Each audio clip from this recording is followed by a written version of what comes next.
Chapter 1151. She's Too Attractive. Chapter 1151. She's Too Attractive. Gu Yundong was the first to get out of the carriage. She carried the little girl who was busy stuffing melon seeds into her mouth. When Chang Yaya came down, she was shocked. This was New Tea Pavilion? Wasn't it just a small shop? It was actually so big. Moreover, this New Tea Pavilion was too beautifully renovated and rich. There were actually 2 floors, and it was filled with guests, all of whom had high statuses. Chang Yaya could not move her feet for a moment. It was only when Kiki blocked her and Gu Yundong from both sides that she brought her into New Tea Pavilion. Gu Yundong had not been here for a while. The New Tea Pavilion was even livelier than before. It was not even noon, but the lobby on the first floor was already full. The shop assistants were a little busy. Lan Huan was also there. She had just returned from delivering a cup of milk tea. When she saw Gu Yundong, her face lit up and she hurriedly welcomed him. "Boss Gu, you're here. What do you want to drink? I'll send it to you." There was an empty room in New Tea Pavilion for the owners. Gu Yundong only sat in the other rooms when she first came. Later on, she went to specific rooms. Gu Yundong looked around and asked her, "Where's Aunt Ke?" "Aunt Ke and Madame Chiu are talking inside. They seem to be discussing something. Oh, call them." Lan Huaner was about to leave. Gu Yundong stopped her. "No need. Let's wait for them to discuss it first. This is my aunt. Bring us 2 cups of milk tea and 1 cup of milk for Kiki." "All right, boss." Gu Yundong brought Chang Yaya, who was very cautious and did not know where to put her hands and feet, into the backyard.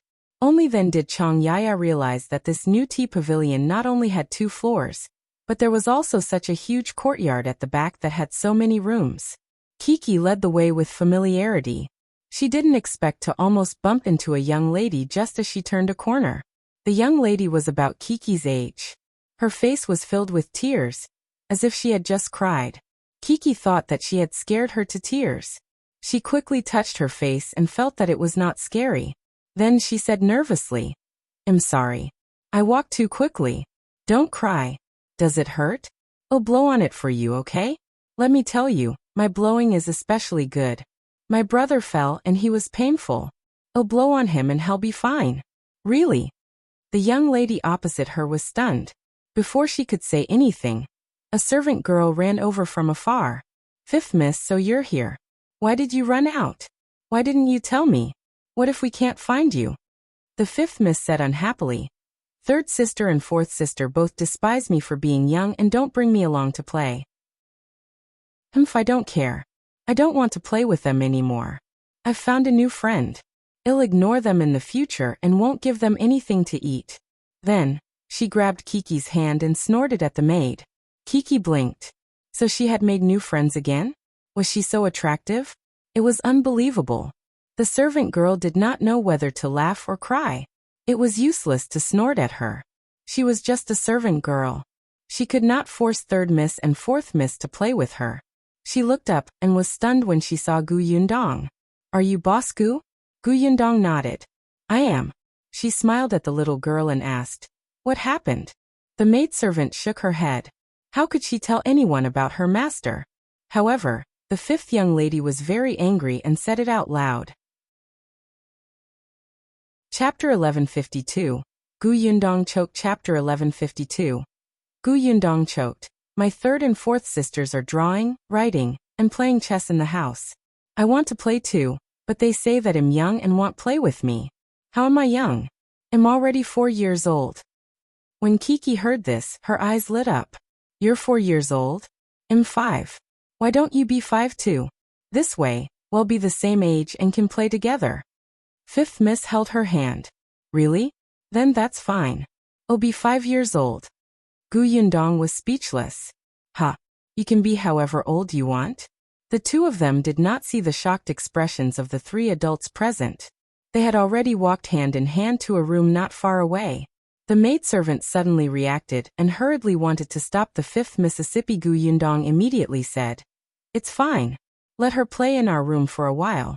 I'll watch over her. Don't worry." Euro. Alternatively, you can follow us to the side room to watch over the 5th Mississippi. The maidservant hesitated for a moment before saying, Then he'll have to trouble Boss Gu. She did not have to take care of 5th Miss alone. 3rd Miss and 4th Miss were in another room. After all, Boss Gu was the owner of New Tea Pavilion. She valued the reputation and safety of New Tea Pavilion the most. With her around, nothing would happen. Gu Yundong waited for the maidservant to leave before leading Chang Yaya, who had been silent, into the room. The 2 young ladies in the room had already started chatting. Their words were innocent and cute, but they spoke seriously. I've already decided that I don't like my 3rd and 4th sisters anymore. Unless they beg me. I won't talk to them. Kiki nodded. Yes, my 2nd brother often begs me. How does he beg you? Kiki tilted her head and thought for a moment before saying, he begs me in his heart. I can hear him. Gu Yundong almost spat out a mouthful of water. You are good. Why didn't I know that there was such a superpower? 5th Miss cried like a storm. But I can't hear 3rd sister and 4th sister begging me. What should I do? Kiki patted her shoulder and comforted her. Let me teach you. Come, in your mind, imagine your 3rd and 4th sisters begging you. 5th Miss closed her eyes and thought hard. Then she nodded. I thought of it. Yes, think a little harder. Do you feel relieved now? I've vented my anger. Do you forgive them? They're forgiven. That's good. P't'euro cough cough cough. Gu Yundong choked in the end. She clutched her stomach and almost stood up. Her face was red. Kiki panicked and quickly ran to her. She tried her best to stand on her toes and pat her back. Big sister, are you all right? Why are you so careless? You're already so old. Yet you can still choke on water. You're making me very worried. Thank you really. Gu Yundong finally calmed down and felt less uncomfortable. Unexpectedly, when she looked up, she realized that Chang Yaya was also trying her best to hold back her laughter.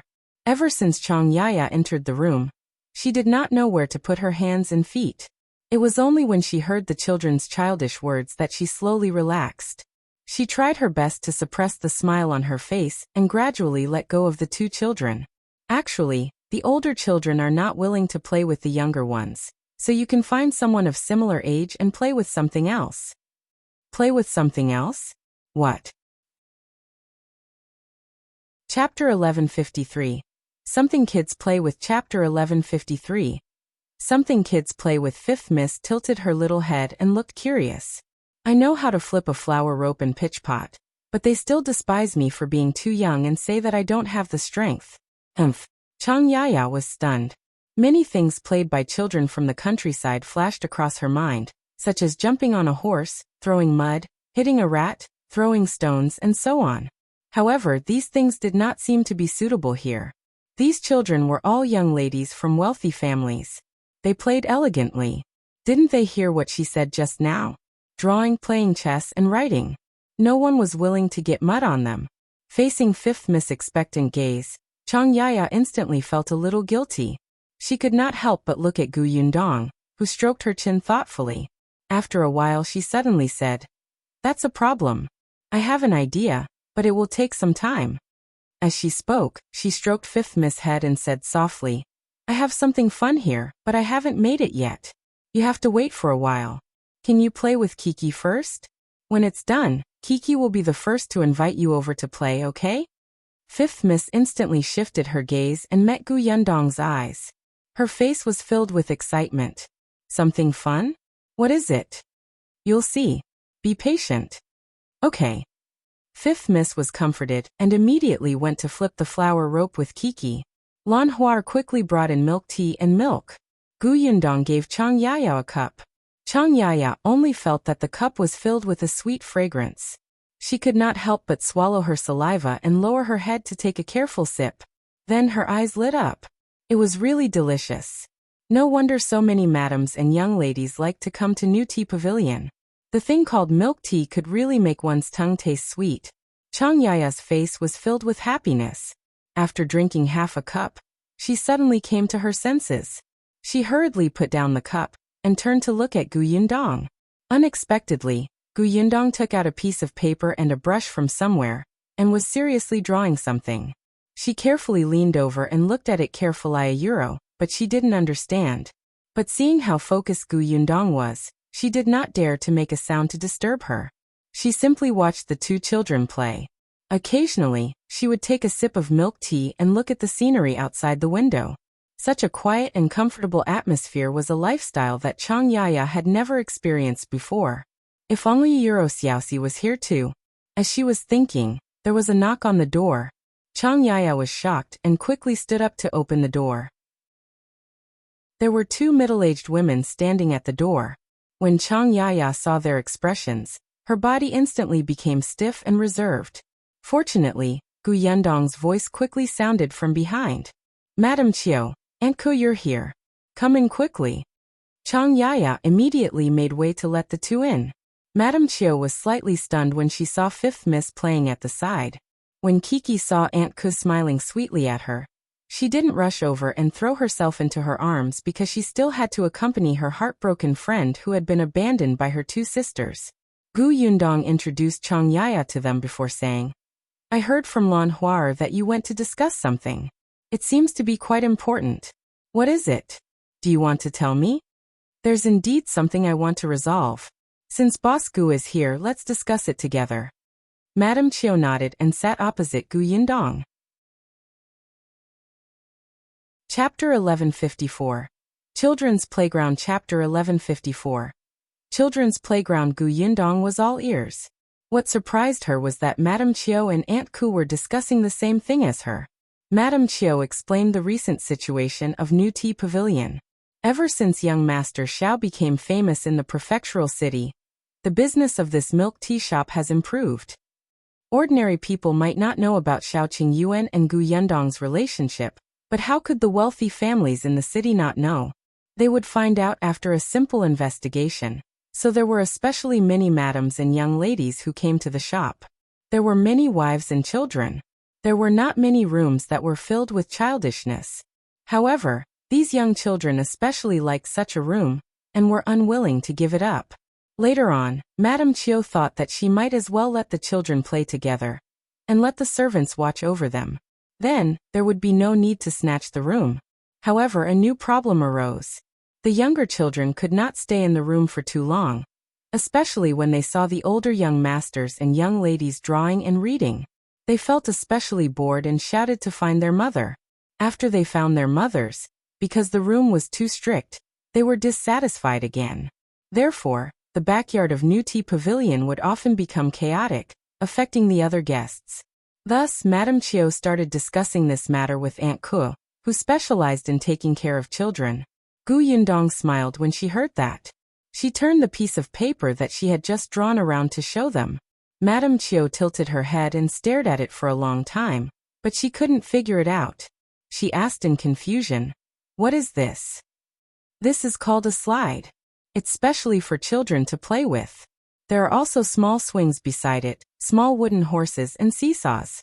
When the time comes, the young children who can't sit still can come to this area to play." The backyard of New Tea Pavilion was big enough. They could specially open a large room with soundproof walls. The ground was covered with a thick carpet, so they were not afraid of the child falling. They also found 2 people to specially look after the child. These kids would love it, she thought.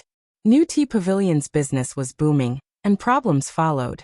When faced with such a situation, they naturally had to think of a way to resolve it. Gu Yundong used to like the children's area specially set up by some restaurants. When adults ate, they chatted for a long time.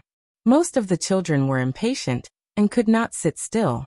Their parents could not let them run around in the restaurant. At this time the children's area was very convenient. Madame Qiu's eyes lit up as she listened to Gu Yundong's explanation. There was no need for a large space. There was no need for them to stay quietly. They would not despise the room for not being child-friendly. Good, very good. Madame Qiu clapped her hands and said, "Let's do that." "Boss Gu, are you going to do this?" Gu Yundong thought of Bianhan. His uncle's legs were much better now. He used to be a carpenter, so carpentry was not a problem. However, carpentry jobs were not easy to find, so he gradually began to carve some exquisite things. The slide could be made of many small wooden blocks. Bianhan was used to carving, so he must be very careful and patient when making this thing. At the same time, She would take care of her uncle's business. This was a huge deal. Gu Yundong nodded. All right, leave this to me. The few of them discussed the design carefully again. Madame Chiu went out to work in satisfaction and took the sleepy fifth miss away. Only Aunt Ku was left in the room. Gu Yundong then asked about her trip to the capital. Chapter 1155. Fortunately not long. Chapter 1155. Fortunately not long. Aunt Ku hugged little Kiki and kissed her passionately for a while. It made her giggle for a while before she let go. Then, she talked about the reason for going to the capital. Niet Song caused some love debt in the capital. It's not a big deal. I accompanied his mother to the capital. It's fine now. As she spoke, she sighed. It's better to come back. The weather in the capital isn't suitable. Xuanhe Prefecture is more comfortable. Gu Yundong nodded. After all, I'm in the Xuanhe Prefecture. The corners of Aunt K's mouth twitched. They had not seen each other for more than half a year. Why was this woman still so shameless? She even said it in a serious and self-righteous manner without any shyness. She glanced sideways at Gu Yundong and changed the topic.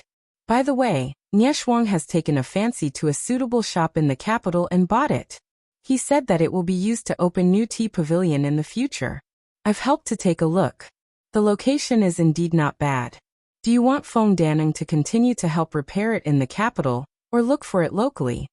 They had been planning to open a new tea pavilion in the capital for a long time. Gu Yundong only knew Song Dejiang in the capital. Madame Dai and Nie Shuang knew many people, so they had always asked people to pay attention to suitable shops in the capital. Now that they had found it, it was naturally a happy thing. However, when it would open for business was still debatable. It was necessary to renovate it first. As for the renovatory euro, Gu Yundong said, I have to ask Uncle Feng. After all, it's a long journey to the capital. It will take a lot of time to go back and forth. Aunt Ku nodded and thought of something else. When are you and Shao Qingyuan getting married? Ahem, the end of August. Aunt Ku raised her eyebrows. Have you chosen a date? It was chosen yesterday. Aunt Ku thought for a moment and said, with your mother's current situation, she can't prepare you for the wedding. After all, Dafeng has just arrived at the Xuanhe Prefecture not long ago. There are some things she doesn't understand. If you need it, I can help you. Of course I need it. Gu Yundong had long treated Aunt Ku as her own elder.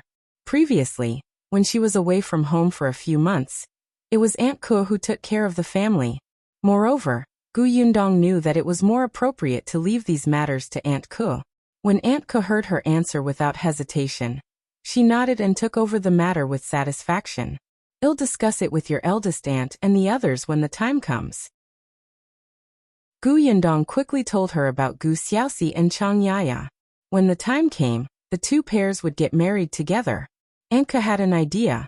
Gu Yundong chatted with her for a while longer. Seeing that it was getting late, she left New Tea Pavilion with Chang Yaya and Kiki and headed for Jinxiu restaurant. When the three of them entered the room, Gu Yundong noticed that there were many peanuts and snacks on the table. More than half of them had been eaten. She was immediately curious. Have you been here for a long time? Shao Qingyuan was calm. Not long. Gu Xiaoxi smiled. I've heard 3 stories from the storyteller. It's really nice. Gu Yundong. Ayuro Chang Yaya immediately sat beside Gu Xiaoxi and asked softly, what story did you tell? I'll tell you when we get back. He whispered into her ear. Shao Qingyuan coughed lightly as if nothing had happened. He raised his voice and called out to the waiter outside, serve the dishes. Gu Yundong held back her laughter. After dinner, the few of them stopped shopping. Now that the weather was gradually getting hot, they would often be covered in sweat when they went out in the afternoon. Gu Yundong brought them to Xingtao Street to look for eldest Aunt Gu. Chapter 1156. Discussing business with Uncle. Chapter 1156. Discussing business with Uncle. Ever since she found out about youngest Uncle Gus' whereabouts at the Su residence, Gu Yundong had rushed home with eldest Aunt Gu. Hence, Gu Yundong had never taken a closer look at the house she rented. When she came in again, the house had changed drastically. Bien Han was a carpenter and was best at repairs. Not only did he have a few more shelves in the courtyard, but he also had 2 more benches. Eldest Aunt Gu was very happy to see them. She quickly showed them around her courtyard. Although it's rented and not very big, it's enough for the 3 of us to live in. There's also a small warehouse here with some trinkets carved by his father. Gu Yundong went to look at the carvings. Compared to the small carvings at the beginning, these carvings were more exquisite now. These wooden carvings were in sets. According to Eldest Aunt Gu, these sets of wooden carvings were especially popular. There were even some customers who would customize their wood carvings when they saw that something was missing. It seemed that Eldest Aunt's business was not bad. After coming out of the warehouse, Gu Yundong turned around and said to Bien Han, "Uncle, I have a business deal to discuss with you. I wonder if you're interested." Bien Han was stunned. "Business?" "Yes, I want to hire you to help me make a set of things." Bien Han immediately waved his hand. "Yundong, just tell me what you want to do. I can do it immediately. You're treating me like an outsider if you talk about business." Eldest Aunt Gu also nodded at the side. That's right. You're still talking about money with Aunt and Uncle?" Gu Yundong did not know whether to laugh or cry. "Aunt, if I ask Uncle to do it myself, I would definitely not be polite. But this is a job in the shop. How can I take advantage of Uncle?" "From the shop?" Gu Dafeng was surprised. "New tea pavilion?" Gu Yundong nodded. Gu Dafeng immediately became excited. New tea pavilion was not Yundong's own business. Of course, the accounts had to be clearly divided. She did not refuse. Then what else does the new tea pavilion need him to do? Do you want to carve things? Do you have any requirements for wood? Bien Han rubbed his hands excitedly as he listened from the side. New tea pavilion's business. From Yundong's words, it was a big business. Among the people present, only Chang Yaya knew what kind of job it was. Shao Qingyuan and Gu Xiaoxi were both confused. Gu Yundong entered the house with a smile and showed Bien Han the drawings he had made earlier. "This is a slide. It's not a small carving. It's a bigger one. It's for children to play with. Can Uncle make it?" Bien Han took the blueprints over. He could not understand the blueprints at first, especially the blueprints drawn by Gu Yundong. Only someone like Feng Danning, who had worked with her before, could understand them at a glance. However, Bien Han had been staying in the small courtyard for the past few days. Gu Yundong and Gu Dajiang had painted a lot, so he would also ponder over it. In addition, a portion of the set of things he had carved previously had been drawn by Gu Yundong, so he was quite familiar with this.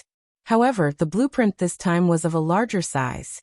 He needed Gu Yundong to explain it to him in detail. Bien Han's eyes lit up as he listened. He looked at the blueprint again and again. After a while he said, "Independent Illinois, try it first and make a small one first." Seeing how cautious he was, Gu Yundong felt that there was no problem. Bien Han immediately took a piece of wood and began to work while Gu Yundong and the rest went to the Su residence. Chapter 1157. Hai Pei. Chapter 1157. Hai Pei. After returning from Great Rock Village, Gu Yundong felt that she still had to make things clear to Mother Su about Hong Xiaoni. Gu Xiaoxi also wanted to visit Mother Su. When she first came to the Xuanhe Prefecture, Mother Su had also taken care of him. Moreover, it was Mother Su who told Gu Yundong about him. That was why their family was reunited. They were truly grateful to her. Shao Qingyuan was holding the gifts in his hand when the group entered the Su residence. Mother Su had yet to recognize Gu Xiaoxi at a glance. It was only when she heard him introduce himself that she suddenly reacted. However, she saw Chang Yaya standing beside Gu Xiaoxi. Hong Zionia Euro was not around. Mother Su was stunned for a moment until Gu Yundong told her the whole story. Mother Su was silent for a while after hearing that. In the end, she sighed and said, "I really didn't expect things to turn out like this. Fortunately, you guys went early and saved her in time." Speaking of this, Mother Su suddenly felt a little lucky. When Hong Xiaoni came to visit 2 years ago, she didn't force them to stay at her house. Otherwise, with Hong Xiaoni's character, who knew what kind of storm she would cause to the family? No matter what, everyone was happy. Gu Yundong and the rest returned to the Bien family, when they were almost done in the Su family. In just one afternoon, Bien Han had already completed the small slide model. It was very exquisite and small. Gu Yundong's eyes lit up when she saw it. Kiki couldn't bear to put it down. She looked at Bianhan expectantly. The latter laughed and patted her head. When the slide is ready, I'll give this to Kiki. Thank you, uncle. The little girl jumped up happily. Bianhan then looked at Gu Yundong and asked, is this feasible? Of course. Not only that, Gu Yundong looked at the small model and suddenly thought of something else. A kind of small DIY house. With all the components ready, one could build the house by oneself. Gu Yundong felt that other than wood carvings, his uncle might be able to expand and make such small toys in the future. However, it was still too early to talk about this. At least, it had to wait until he finished the work at hand. She just didn't know if his uncle wanted to focus on carving, or if he wanted to earn more money with more novel things. Gu Yundong looked at the slide model again and said to Bianhan, since there's no problem, let's talk about the salary next. I've talked to Madame Qiu about making the full set of parts like the slide swing and seesaw. The salary is 20 taels. Of course, this is our offer. Uncle can negotiate. 220 taels? And it was negotiable? Bianhan and Gu Dafeng were both shocked. Gu Xiaoxi, who was at the side, also widened his eyes and gasped. Was the salary in the prefecture capitale euro so high? Bianhan hurriedly shook his head. Too much. Yundong, I know you're taking care of me, but you gave me such a high salary. It's hard for you to explain to the other owners. This is not good, not good. Gu Yundong smiled. Uncle, you're thinking too much. I didn't take care of you. This was Madame Qiu's suggestion in the first place. You can ask Aunt. She heard it too. Chang Yaya immediately nodded. When she heard the price, she was also shocked. One had to know that all her savings for several years back then were only 3 taels of silver. Gu Yundong smiled. Besides, this job is not as easy as you think. Chapter 1158. Half a month later. Chapter 1158. Half a month later. First of all, the slide and swings are for children, so they have to be very sturdy. At the very least, they have to be safe. They have to be smooth and not have wooden spikes. Secondly, this thing has to be very strong. If the wood used is even the slightest bit substandard, it can't be used. Secondly, this slide requires a year of after-sales maintenance in the future. Bianhan was puzzled. What do you mean by after-sales maintenance? You just have to check the repairs every once in a while to see if there's anything that's old and inappropriate. You have to repair and adjust it in time. Bianhan was enlightened. That's not a problem. Not to mention a year, even if it's 8 to 10 years, it'll still go. There was no need for 8 to 10 years. After all, New Tea Pavilion's business was good. When the slide was old, it would definitely be replaced generously. There's one last point. Uncle, your legs have just recovered after all. Some rough and tiring work is still not suitable for you. I'm thinking, can we hire a small worker to help? Bianhan was stunned. He had really never thought about this. But what Gu Yundong said made sense. It was not easy for him to treat his leg. If it broke again because of this, it would be a huge loss. But who should he hire? Bianhan was conflicted. Gu Xiaoxi hurriedly pointed at herself and said, I, brother-in-law, I can help you.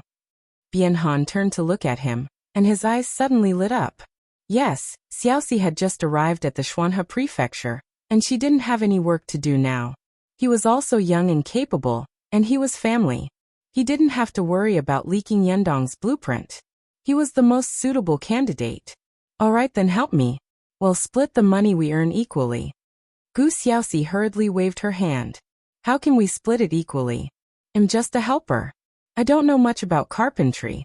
If we split the wages equally, what kind of person would I be? Butayuro, Gu Xiaoxi said. If we split it equally, you'll quit. Seeing this, Gu Yundong could only say to Bianhan, Uncle, it's indeed not appropriate to split it equally. Why don't we do this? Since Uncle is here to help, you'll give him the salary of the workers in the prefectural city. How about that? Bianhan thought about it and nodded in agreement. In the following days, Bianhan and Gu Xiaoxi started to get busy. Because they had to check the location and size of the rooms, the closing time of the New Tea Pavilion had been adjusted for the past few days. It was brought forward by an hour. After the guests had left, Bianhan brought Gu Xiaoxi to take a look at the location. When he was almost done with his research, he started to do it. Because of this, Chang Yaya stayed with Gu Xiaoxi at the Bian family's house and took care of their meals and daily necessities. Anyway, Yuanji and Yinshu had already returned to Fengkai County to attend classes. Hence, the couple also had a room to stay in, and it was not crowded.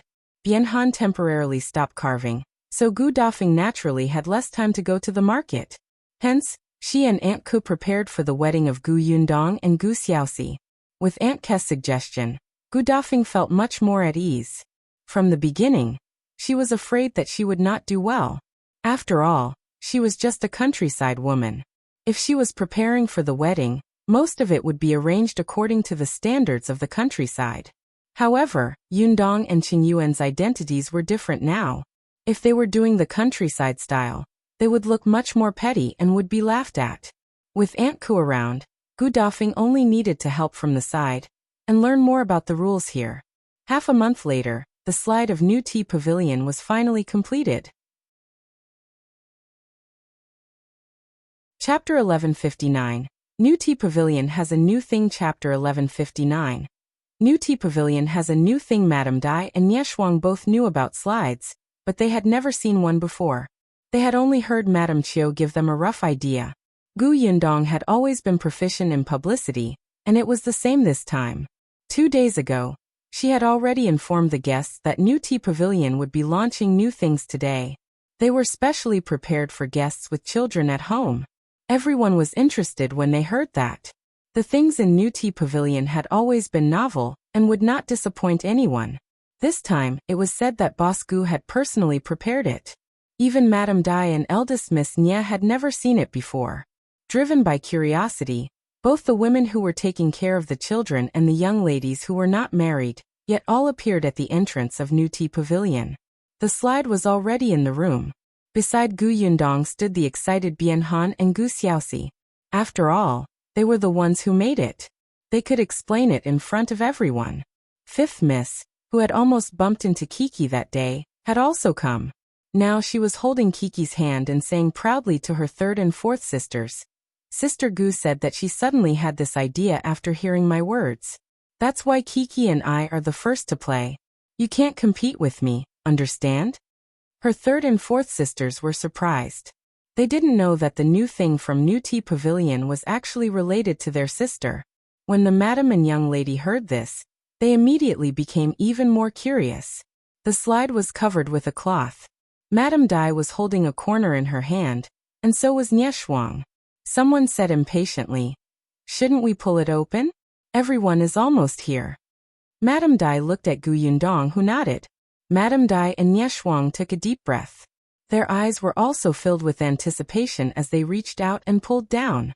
With a crash, the cloth on the slide fell to the ground, revealing what was inside. Everyone focused their gazes and saw a strange-looking large object standing in the middle. Everyone did not understand. They only knew that this thing had a ladder. After going up, there was a small house, but the roof of the house was in the shape of a mushroom.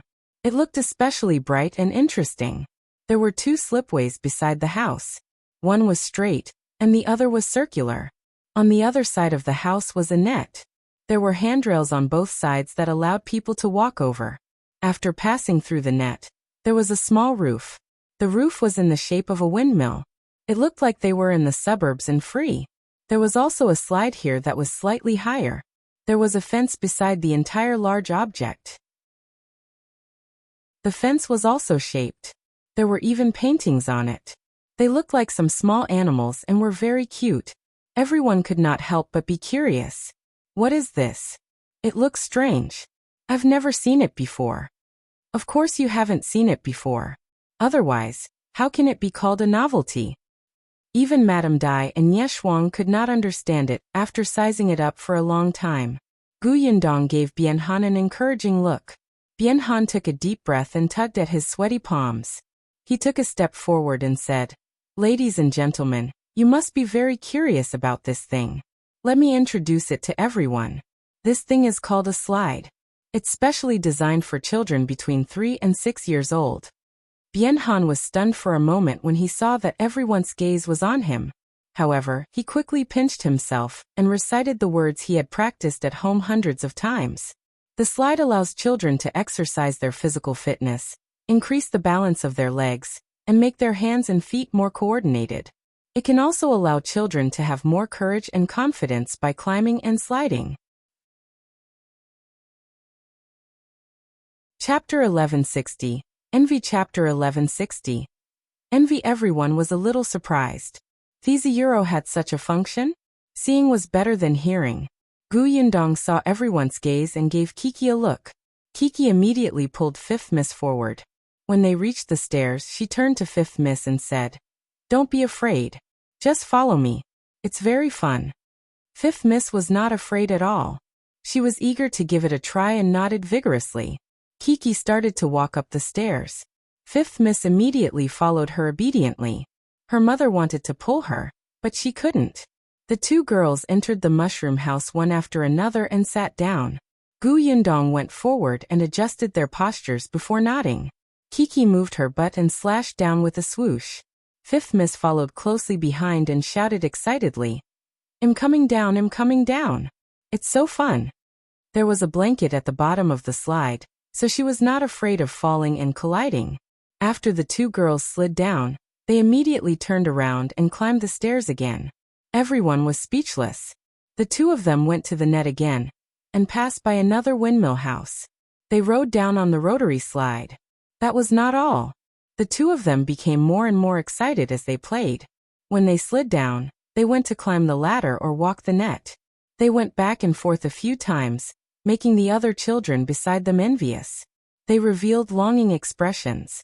The ladies and young girls present actually felt that it was quite interesting, but this slide was too small for them. It was impossible for them to play even if they wanted to. Hence, when Kiki and Fifth Miss tried to climb the ladder for the third time, they were caught by Third Mississippi. She asked excitedly, "Fifth sister, is this slide really that fun? What does it feel like to go up?" It felt a little high when I first walked up. But with Kiki around, I'm not afraid at all. Kiki held my hand, and it was very firm. When I went down the slide, I felt like I was flying. It's too interesting. Oh right, there's also that net. When I first left, I thought I would fall, but I didn't. After all, the net is small. I'm too big. After saying that, she broke free from Third Miss' hand and ran over again. When the other children heard this, they couldn't take it anymore and wanted to play too. "Mother, I'm not afraid of heights at all. I want to go. I want to go through that net. I'm very big too. I want to slide down. I want to fly." The madams and young ladies present had a headache from the noise, but some were deep in thought. Perhaps it could really improve a child's courage? The height of this slide was indeed average for them, but it was a little high for children. If they could overcome their timidity and have fun, and also solve the noise problem in New Tea Pavilion, wouldn't that be perfect? All of them looked at Gu Yundong. The latter smiled and said, "Of course you can play if you want, but there are 3 rules." The children nodded profusely. Firstly, you have to line up. Come one by one. You can't bully the weak. Secondly, you have to protect your belongings and not sabotage them. Don't kick the slide and cause trouble for others. Thirdly, you have to follow the order. Go up the steps, but don't climb. Be reasonable and don't make a fuss. That was all for now. She would think of other things later. Can you do these 3 things? As soon as Gu Yundong finished speaking, the children present immediately nodded. Yes, yes, yes. Chapter 1161. Salary of 20 taels. Chapter 1161. Salary of 20 taels. Gu Yundong got someone to arrange for them to line up and come one by one. Then she lifted the other 3 pieces of cloth. Everyone was stunned and looked at the 3 facilities. One was a swing set. They knew this. The other was a small wooden horse. They also knew this. The last Oniyuro. Gu Yundong did not say much and let Kiki and Fifth Miss play. The 2 of them immediately sat on both sides of the seesaw. There were 2 small stools on both sides, and there was a rail in front for you to hold.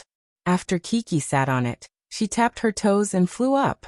The other children were attracted over, But they also wanted to play with the slide. They looked at this and then at that, their faces filled with anxiety. But these children were still queuing obediently, because of what Gu Yundong had said. Soon, people at the swing set and the small wooden horse went up to play, but the most lively thing was still the slide. A madam looked at the lively scene and could not help but say, "My son has always liked to pretend to be an adult. It's rare to see him acting like this now." "That's right. My girl has always been afraid of heights. She doesn't mind now." Presumably, she had been pretending in the past, but when she saw something fun, she revealed her true colors. The children played together. These people were all children from wealthy families. They had been trained in basic etiquette since they were young. Most of them could listen, so it was not difficult to manage them. Aunt Ko was in charge here. She had always liked children, and could even tell stories to these little fellows. Gu Yundong saw that there was nothing else for her to do here, so she brought Bianhan and Gu Xiaoxi out. As soon as the two of them arrived at the courtyard, they could not help but feel excited. "I didn't expect it to be so popular. Look at those children. They're having a lot of fun. I think the guests are also very satisfied." Gu Yundong led them to the counter and said, "When this place becomes popular, there might be business. Uncle, you have to be mentally prepared." Bianhan clenched his fists. "Will there really be business? Will they spend money to make such a thing and leave it at home?" "Of course there will. You'll know when the time comes." As they spoke, the three of them stopped in front of the counter. Madame Chiu was already there. When she saw Gu Yundong, she nodded slightly. Then he took out a money bag from under the counter and pushed it in front of Bianhan. With a businesslike expression he said, "Hey, race 20 taels of silver. It's the fee for this slide. According to what we agreed on back then, there's still a year to repair it." 20 taels of silver. Was it really 20 taels of silver? Bianhan could be considered to have seen the world now, but earning 20 taels in one go was still a huge sense of accomplishment for him. He nodded quickly. "I'll come over often to see if the slide swing is damaged. Many thanks." Bianhan kept the silver and smiled widely. It had only been half a month, but he had already earned so much. After the payment was settled, Gu Yundong left New Tea Pavilion with the two of them. After getting into the carriage, Bianhan opened the money bag and took out the silver pieces inside. He handed 3 taels of silver to Gu Xiaoxi. "Erase your pay." The workers in the prefectural city earned about 3 taels of silver a month. This was the case for Su Changshan and Zhuangzi in Gu Yundong's shop. Gu Xiaoxi had actually only worked for half a month. However, the estimated working period was a month. The salary had already been discussed, so the money wasn't too much. Chapter 1162. Building a House. Chapter 1162. Building a house. Gu Xiaoxi did not decline. He held the silver happily and even took a big bite. Only then did he laugh out loud. Although he had more than 100 taels of silver on him now, in the end, he did not earn them himself. Now that he had this money in his hand, he felt especially at ease. At the thought of this, he suddenly sighed again. Yundong said that there would be more business coming to my door in the future. I want to help you and you can give me a salary. Unfortunately, I have to transfer the household register to Yongfu village first and build a house. He had wanted to go back previously, but he happened to bump into Bianhan who wanted to do a slide, so he was delayed for half a month. After all, he was going to get married. How could he not have a house? At that time, wouldn't Yaya be wronged? He had money in his hands now. He could build a better one. At the mention of building a house, Gu Yundong could not help but turn to look at Bianhan. "Uncle, do you want to take this opportunity to build your house?" Bianhan wanted to cover it, but he hesitated. Now that they had some money in their hands, they had discussed with Dafeng before that it was best to build a house as soon as possible. Although they were renting a house in the city now, in their opinion, they had to have a root in their hometown. Mulan's grave was still in the back mountain of Yongfu village. Yuanji was also staying in the county city to study. In the future, when he returned to his hometown during the New Year and holidays, he could not stay in the Gu family forever. That would be ridiculous. What they were hesitating about was how the house should be built and how big it should be. Who wouldn't want to build a bigger, sturdier, and more imposing house? especially when they saw the 2 green brick houses of the Gu and Shao families. Everyone in the village was envious. When Bianhan first saw it, a raging fire burned in the depths of his heart. He secretly swore that he would do the same when he built a house in the future. He had money in his hands now. Although it was not enough, Yundong had been tight on money when she was building the house. He could borrow it and work hard. And yet Bianhan could only think about it in his heart. He did not have Yundong's courage to build such a house after escaping from the famine. He did not have Yundong's ability either. Before the house was built, she had already earned enough money. He thought about building a house that was slightly larger than the one he was renting now. However, he and Gu Dafeng were still hesitating about whether to build a mud house or a brick house. Now that Gu Yundong asked, Bianhan also wanted to hear her opinion. A brick house. Gu Yundong's answer came as no surprise. Bianhan had already guessed it. It was the same for him and Gu Dafeng. Now Gu Yundong had made up his mind for them. On the other hand, Gu Xiaoxi frowned and asked softly, "Are we going to build a brick house?" In the past in Gu village, only the chief's house was a brick house. If we build it so well, won't others be jealous? As he spoke, he quickly calculated the money in his heart. He had enough money in his hands, but he still had to save it for the wedding and farming. He had to save it. Bianhan glanced at Gu Xiaoxi, who had his head lowered, with a complicated look in his eyes. Jealous? You're thinking too much. When you see the houses of the Gu family and the Shao family, you will know that if you are too jealous, you will become numb. After the discussion, Gu Yundong and the rest returned to Yongfu village the next day. Shao Qingyuan, Gu Xiaoxi and his wife returned too. Bianhan and Gu Dajiang stayed in the Xuanhe prefecture for the time being. Chapter 1163. Feeling very poor. Chapter 1163. Feeling very poor. They were going to settle down in Yongfu village in the future. Gu Xiaoxi and Chang Yaya were still a little excited. From the moment they arrived at the entrance of the village, they couldn't help but lift the curtain of the carriage to look outside. This road is really wide. I didn't expect a village's road to be similar to an official road. Gu Xiaoxi sighed. It seems that Yongfu village is much richer than Gu village. Gu Dafeng covered her mouth and laughed. This is all thanks to Yundong. Huh. Gu Xiaoxi was puzzled. Just as she was about to ask, she heard Chang Yaya's exclamation. There's actually such a magnificent house in the village. Gu Xiaoxi immediately looked in the direction of her finger and widened her eyes in shock. The carriage stopped at that moment.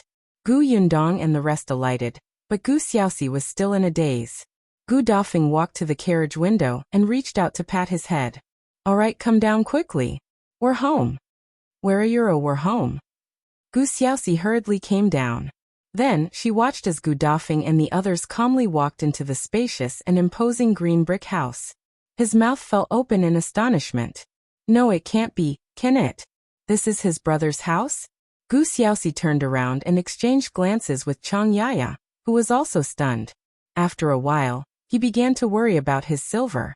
Initially, he thought that 100 taels was already a lot, but now it seemed like he was very poor. Seeing that they did not come in for a long time, Gu Dafeng ran out and pulled the two of them in. As soon as she entered, Gu Xiaoxi realized that this house was even more beautiful and unique than she had imagined. He fell in love with it at first glance.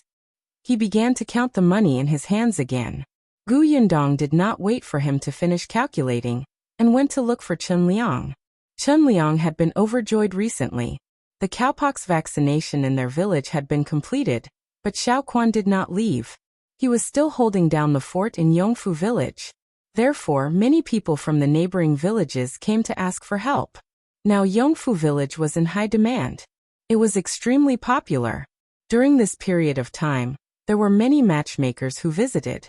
Some had daughters who wanted to marry into Yongfu village, and some had sons who wanted to marry the daughters of Yongfu village. Chen Liang walked with the wind under his feet, looking exceptionally imposing.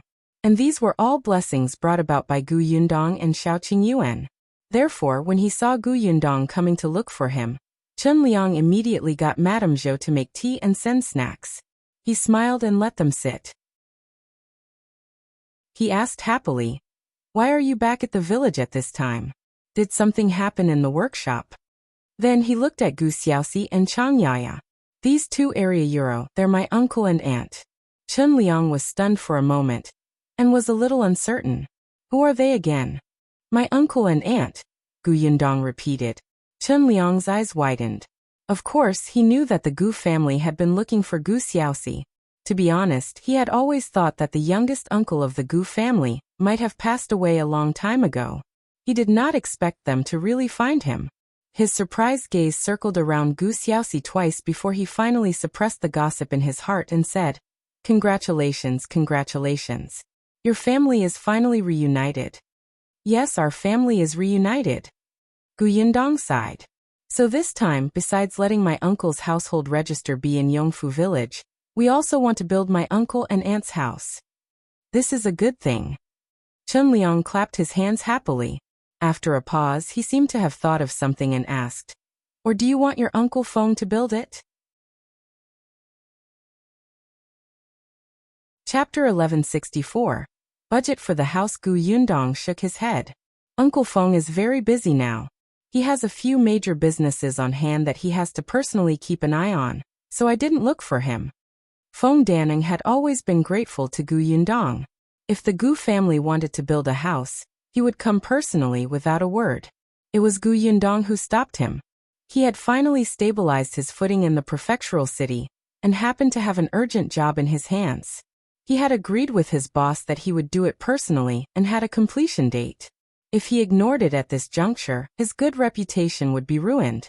Therefore, Gu Yundong found his disciple Shao Gao. Shao Gao had always followed Feng Danning, and did not leave when he was down and out. He was a very patient and meticulous person.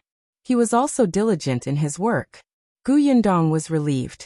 As for the renovation of the shop in the capital that Aunt Ku had mentioned to Gu Yundong, she had also looked for Feng Danning. Feng Danning thought about it for a long time and rejected it.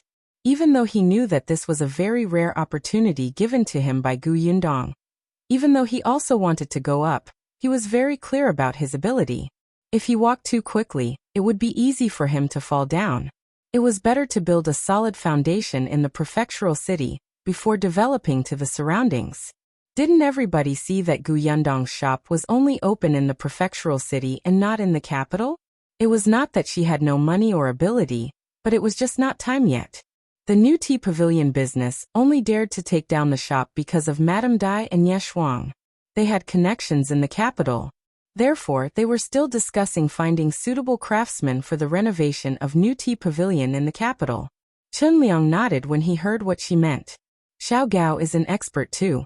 He knows how to be grateful. He could have finished his apprenticeship long ago. He has always been by Daning's side. It won't be a problem to hand him over. Gu Yundong nodded and told Chen Liang the start date. Then, she bid farewell to Madame Zhou and returned to the Gu residence. The next day, the news that the Gu family was going to build a house spread. At this moment, farming had begun. Many people were busy, but anyone who had some free time would come and help. Gu Xiaoxi and Bianhan's house was at the foot of the mountain. Gu Yundong had bought the land in their name. The land at the foot of the mountain became extremely hot because of the newly built road. Recently, a few families had already built houses nearby. There were too many people living in the original houses, so they chose this place after splitting up. Gu Xiaoxi and Bianhan had taken a closer look at the location, and were thinking about the shape of the house. After learning that the Gu family's brick house was designed and painted by Gu Yundong, Gu Xiaoxi took a brush and paper, and stuffed them into her hands without hesitation. Help me draw one too. I don't need one as big as yours. Just a smaller one. He tried his best to restrain his gaze from looking at the green brick house in front of him, lest he lost control, and wanted to build it bigger. Gu Yundong was amused by his bitter expression. All right, then tell me first. How much do you plan to spend on building this house? Gu Xiaoxi counted with his fingers and gritted his teeth. 30 to 40 taels. At most, it won't exceed 40 taels. Gu Yundong knew what to do. All right, I'll draw it for you. Bianhan's budget was originally not as high as Gu Xiaoxi's. He did not have more than 100 taels of silver in his hands. However, there was still a fire burning in his heart. Hence he gritted his teeth and planned to build a house like Gu Xiaoxi's. Gu Yundong nodded and began to draw. However, the next day, Bianhan returned to Xuanhe Prefecture. Chapter 1165. Why is Tao Yin here? Gu Yundong was right. The Xuanhe Prefecture had indeed found Bianhan for business. Although it was not a slide but just 2 small wooden horses, it was still a good start. Hence, the construction of the house was left to Gu Xiaoxi. Gu Xiaoxi was in high spirits every day. He discussed with Shao Gao how to build the house every day as if he was very experienced. After Gu Yundong finished drawing the structure of the house, she did not interfere much. On the other hand, Shao Qingyuan helped Gu Xiaoxi pull the bricks and tiles very skillfully. Seeing that the house was being built bit by bit, Gu Yundong began to ponder about the expansion of the Gu family's workshop. The workshop was still too small. Although it was not a problem to supply the 2 shops in the county and prefectural city, that was only under the circumstances of limited purchasing. Prefecture Magistrate Dai had told her last time that the limited purchase of white sugar had already caused many families in the prefectural city to be dissatisfied. It would not be good for her if this continued. Therefore, Gu Yundong planned to increase the production volume. Then the workshop would have to expand again. When Shao Qingyuan pulled the last cart of bricks back, he saw Gu Yundong standing at the entrance of the workshop with a thoughtful expression. What is it? Gu Yundong stroked her chin and told him about her plan to expand the workshop. Shao Qingyuan paused and said, why don't we build another workshop and separate the white sugar from the sweets and canned fruits? Build another one? Gu Yundong thought of how messy the sugar area was and suddenly felt that it was necessary. All right, after eldest aunt and uncle's house is built, we'll get Shao Gao to continue building the workshop. There was no need to find another place. They could just build another house beside the Gu family's workshop. The 2 of them discussed the matters of the workshop. Just as they were talking excitedly, a familiar voice suddenly came from behind. Gu Yundong turned around and saw Lu Wei getting off the horse excitedly. However, what surprised her was that there was someone behind him. It was actually Euro Tao Yin?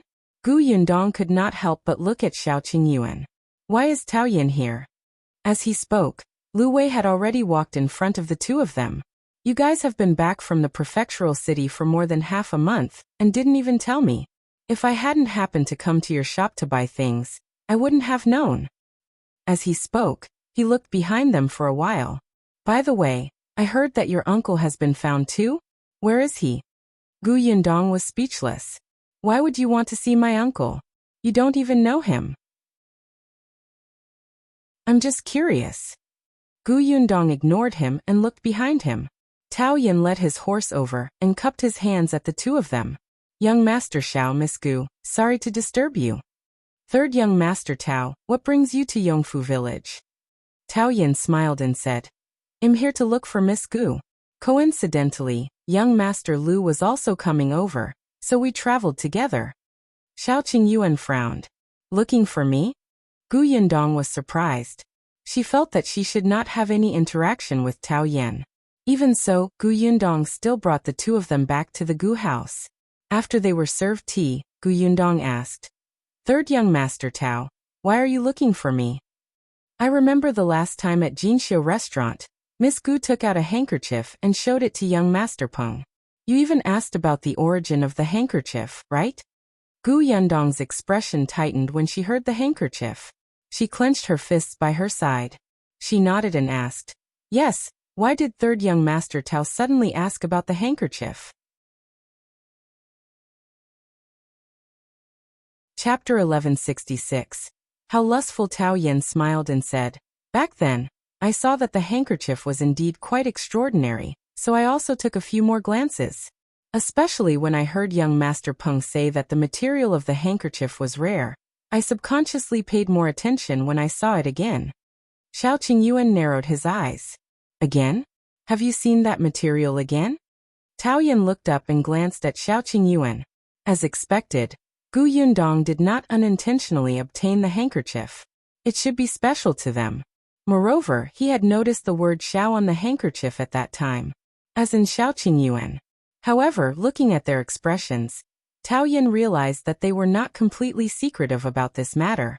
That was right. If it was very private and they did not let anyone know, she wouldn't have asked Peng Zhongfei about the handkerchief in front of him. He sighed inwardly and said, "Yes, I've seen it again." He did not wait for Gu Yundong to ask again. This time, his answer was very straightforward. "A few days ago, I followed eldest brother to Jingzhou Prefecture for a business deal. The other party had a friend with him.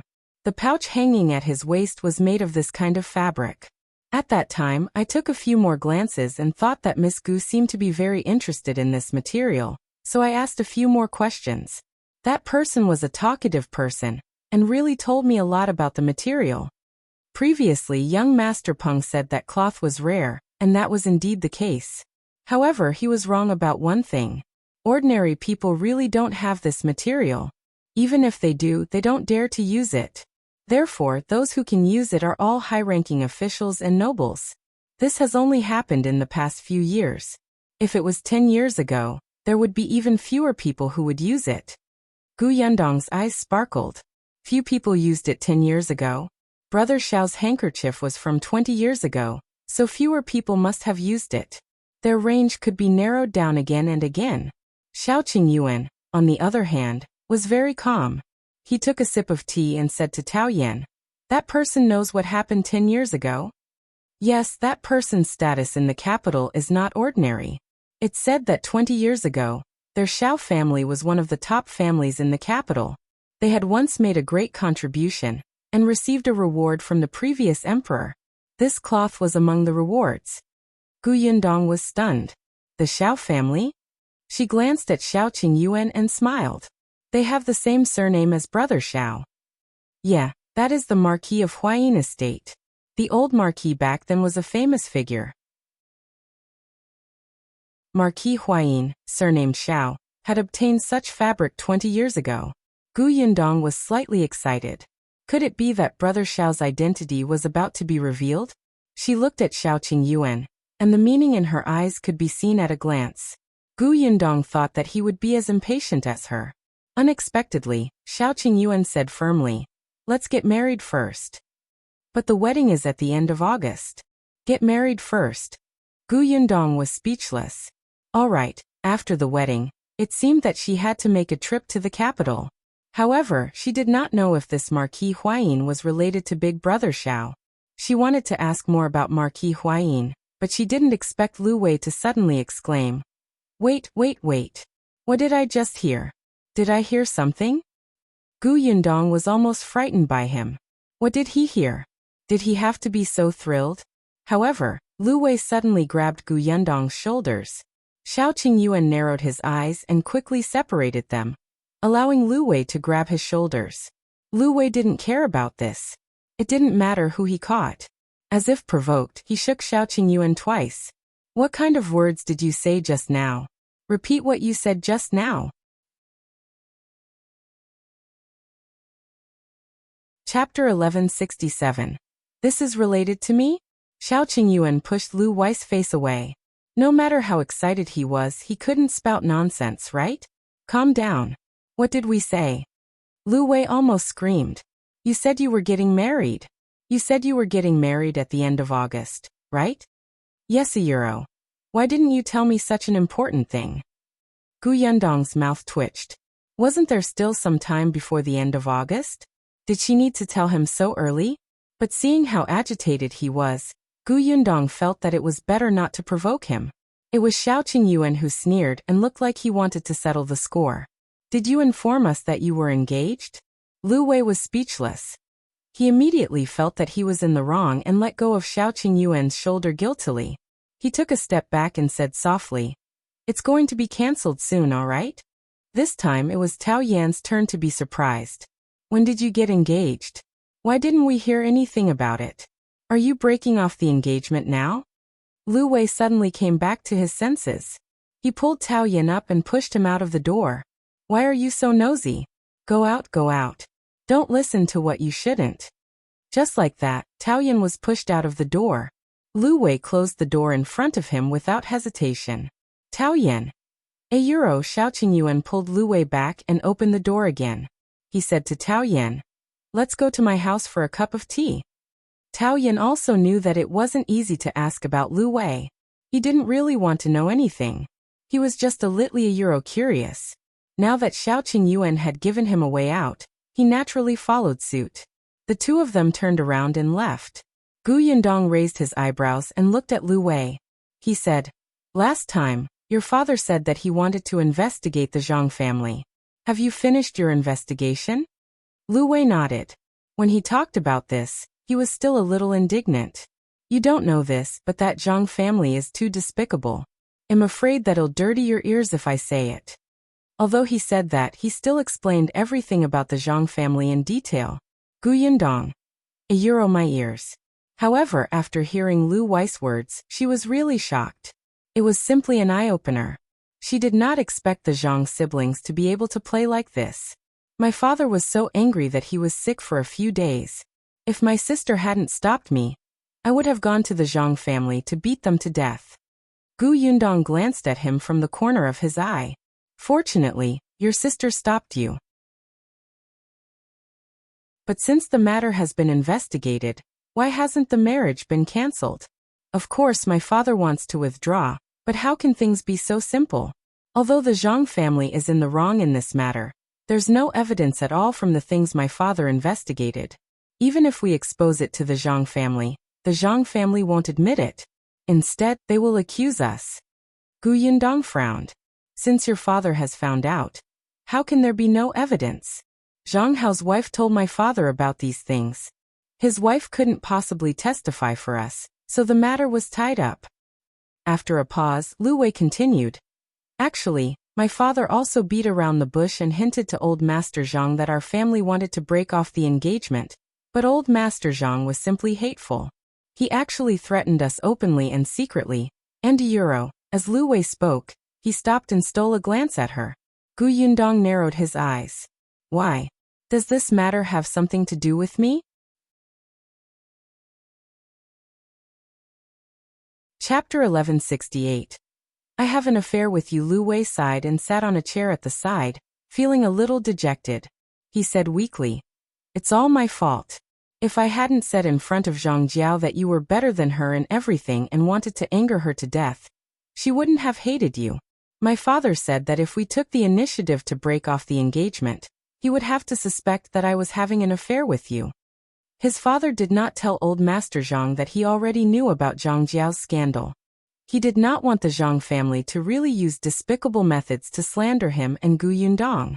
Zhang Jiao's notoriety could spread far and wide, but why should Gu Yundong be dragged down? Wouldn't he be at a disadvantage? Gu Yundong. Therefore, she really wanted to smash Lu Wei's head. It was fine if he used her as a shield for no reason, but he had to say such things to provoke Zhang Jiao, who was abnormal to begin with. Even if he was telling the truth, shouldn't he be more tactful? So Uncle Lu didn't want this matter to involve me, so he couldn't cancel the engagement? Lu Wei nodded, but quickly said, "But don't worry, my father is thinking of ways to get evidence. He definitely won't let you get into trouble." Gu Yundong did not know what to say. She was not afraid of the Zhang family slandering her, and these things could be explained. However, she would still be plagued by trouble. Old Master Lu was thinking for her, and did not want her to get involved in the Lu and Zhang family's matters. That was why he delayed the disengagement. It was just that the Zhang family was too disgusting. It seemed that they had to cling to the Lu residents. It did not matter even if they became enemies. Huh? Gu Yundong suddenly narrowed her eyes. The marriage between the two families would definitely be a good thing.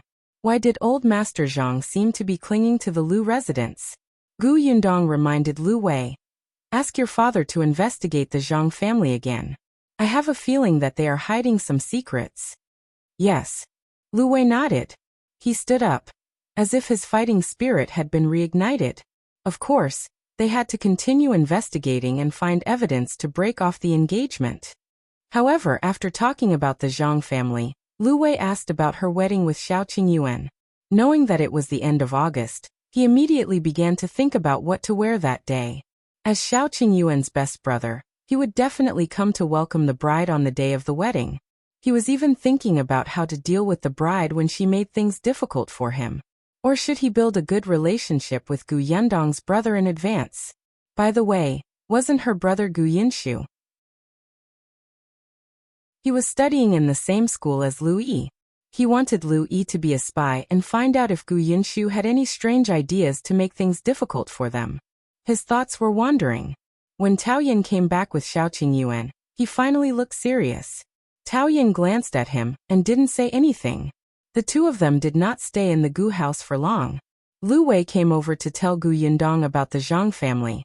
After dinner, Lu Wei saw Gu Xiaoxi and finally left in satisfaction. Just as they left, Gu Xiaoxi was about to talk about the progress of building the house. Unexpectedly, just as he opened his mouth, Gu Yundong pulled Shao Qingyuan into the house with a serious expression. Gu Xiaoxi was speechless. "Can't you see that I'm an adult?" He went to look for his wife resentfully. At this moment, Gu Yundong asked Shao Qingyuan in a low voice, "What did you say to Tao Yan?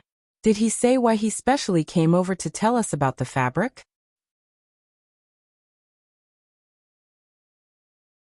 Chapter 1169. Who did you like? Gu Yundong admitted that he had no friendship with Tao Yan. They had only met once the last time. He had paid attention to the fabric for no reason, and had even specially made a trip to Yongfu village to tell them that Gu Yundong did not believe that he was just bored. Shao Qingyuan was the same. He had indeed tested Tao Yan. Tao Yan's answer was very interesting. He said that he admires our abilities and wants to build a good relationship with us and make friends. Gu Yundong raised her eyebrows. Make friends? He clearly knows that we don't get along with the Tao family. I won my shop in the county city from the Tao family. Is he making friends? He wants us to owe him a favor. Yes. Shao Qingyuan nodded. From his words, I guess the Tao family's situation is a little tense now. Tao Yan had been brought back by Tao Feng for a period of time. With old Master Tao and old Madame Tao's hatred for him, his life in the Tao family would probably not be easy, especially after hearing that the Tao family's recent businesses were not very good, and their profits were also declining. As such, old Master Tao believed that Tao Yan was the Tao family's nemesis. If he could not suppress Tao Yan and make him unable to raise his head, the Tao family would be finished sooner or later. The Tao family would also be very dissatisfied with Tao Feng. Some time ago, Tao Feng was in charge of most of the Tao family's business. Now it was back in Tao Xing's hands. The Tao family was now completely divided into two factions. One group consisted of Tao Feng and Tao Yan, while the other group consisted of Master Tao and the others. If the Tao Feng brothers wanted to live a good life, they had to be in charge. The reason why Tao Yan wanted to befriend Gu Yundong was not necessarily because of Gu Yundong's ability, but because of the relationship between Gu Yundong and Qin Wenzheng. When Tao Feng found Tao Yan back then, Qin Wenzheng was a secret helper. Tao Feng should have known Qin Wenzheng's identity. So, they want to seize power and destroy Master Tao, but they actually want to borrow Qin Wenzheng's hand? That's the gist of Tao Yan's words. Gu Yundong touched her chin and sat on the chair. Shao Qingyuan poured her a glass of water and said, "But the Tao family is involved in other matters now. Qin Wenzheng clearly knows that there's something wrong with them, but he hasn't acted yet. I'm afraid it's not time yet." Gu Yundong sighed. So not only can we not become Tao Yan's helpers, but we also have to make sure that Tao Yan and Master Tao are not allowed to touch them? Why did she feel so uncomfortable? Shao Qingyuan nodded, but he changed his mind and said, "Perhaps we can ask Qin Wenzheng for his opinion." Shao Qingyuan felt that Qin Wenzheng had not moved, perhaps because there was no movement from the Tao family. Perhaps he could alert the enemy. Gu Yundong obviously had the same thoughts as him. He looked up, and the two of them looked at each other. They seemed to have a tacit understanding. At the thought of this, Shao Qingyuan's eyebrows moved. He couldn't help but lower his head and kiss her. He really hoped that the end of August would come sooner, so that he wouldn't have to be so sneaky. Just as he was thinking about it, he suddenly heard messy footsteps outside. Immediately after, there was a knock on the door, followed by Gu Xiaoxi's panicked voice. "Yundong, something bad has happened." Gu Yundong suddenly came back to her senses. She stood up and pushed Shao Qingyuan out. A trace of frustration flashed across the latter's heart. With an unfriendly expression, He went over and opened the door. Outside the door stood Gu Xiaoxi, whose face was covered in sweat. Chapter 1170. Pregnant Shao Qingyuan frowned. What happened? Gu Xiaoxi looked like he was about to cry. Yaya suddenly vomited. Then, her face turned pale and she fainted.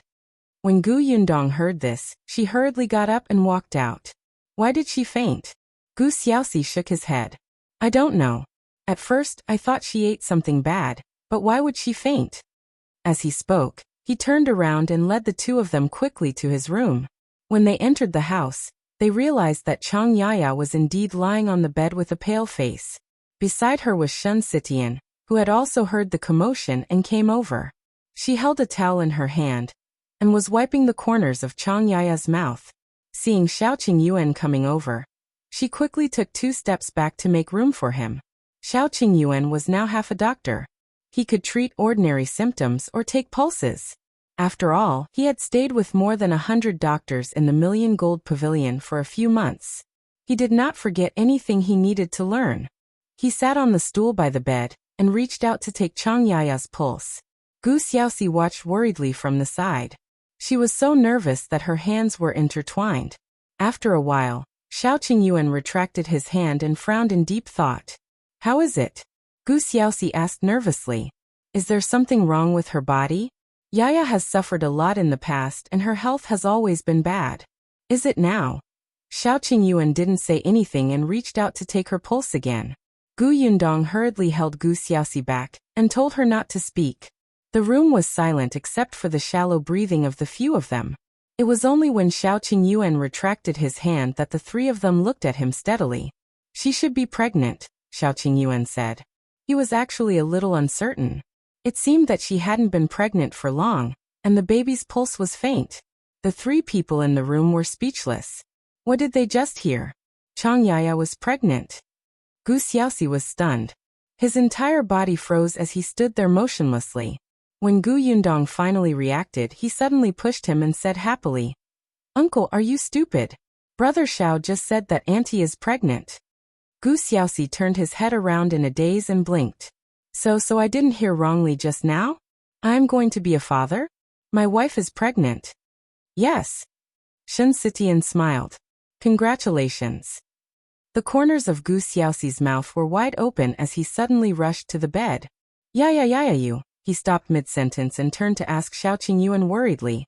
But why did Yaya faint? She even fainted when she was pregnant. Will she be all right? When will she wake up? It's fine. She'll wake up soon. She fainted because her body was weak to begin with, and she didn't receive good care because of the cold.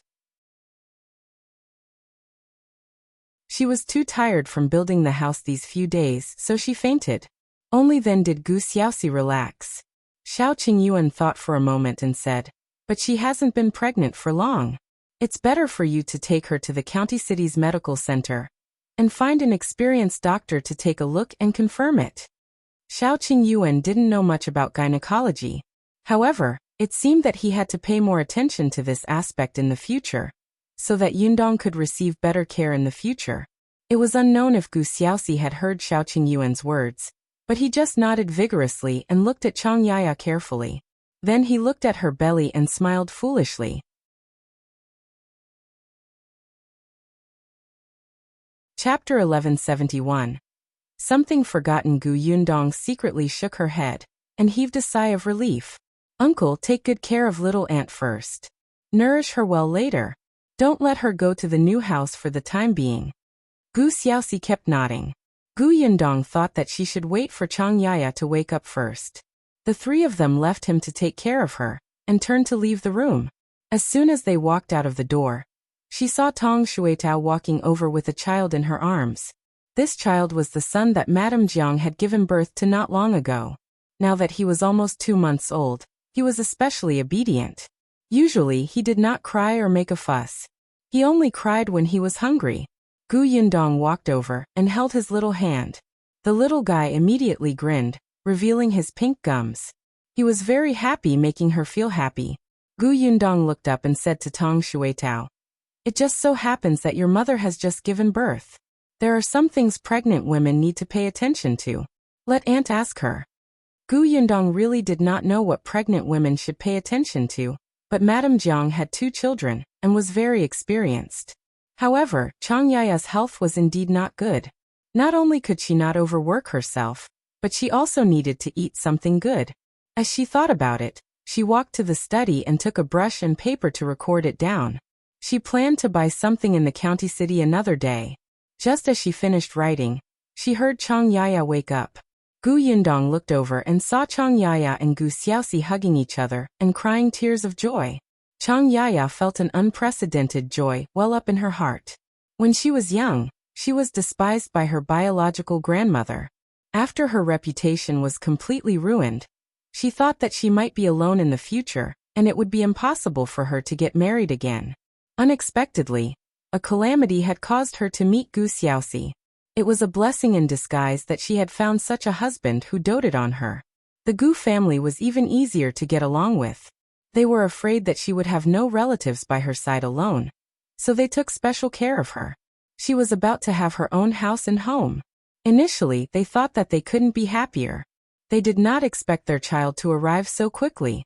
Chang Yaya felt that if all the hardships she had suffered in the past 16 years could be exchanged for her current happy life, it would be worth it. Shao Qingyuan endured it and said, "She's pregnant. It's best not to have too many emotional fluctuations. She just needs to cry." Gu Xiaoxi came back to her senses and quickly let go of Chang Yaya to wipe her tears. Yes. Don't cry anymore. This is a good thing. You're not in good health to begin with. I'll brew some pregnancy-stabilizing medicine for you later. You have to drink it obediently. Don't go to the new house. With me around, there will definitely be no problem. Chang Yaya nodded obediently. Gu Xiaoxi touched her stomach and became excited again. Oh right, I have to send a letter to my eldest sister and second brother. They'll definitely be very happy. They might even return to Yongfu village. Gu Yundong thought that eldest Aunt Gu would be back, but his father would be late. Still, looking at the silly Gu Xiaoxi, Gu Yundong could only remind him. Uncle, have you forgotten something else? Gu Xiaoxi was stunned. Forgotten something? He lowered his head and thought about it. He told Chang Yaya to have a good rest and recuperate well. He told his eldest sister and second brother the good news, and reminded himself to spend more time with his wife. Later, he had to ask Qingyuan what she should eat, and ask the Zhang family about other things he needed to pay attention to. Other than these few points, what else was there? He raised his head and looked at Gu Yundong in a daze.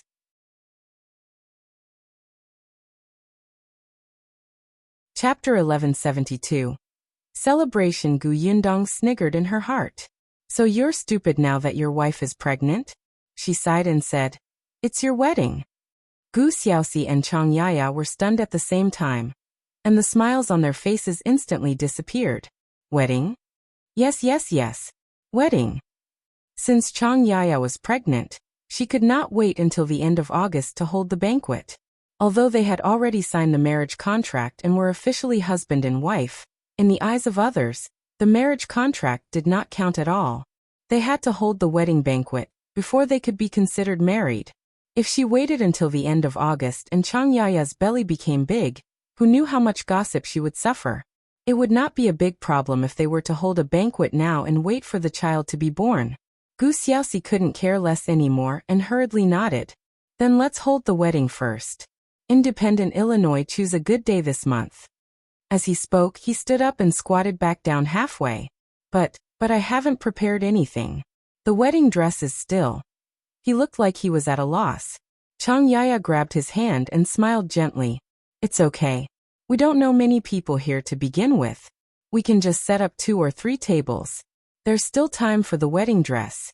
I'm actually already halfway done. Chang Yaya knew how to do needlework.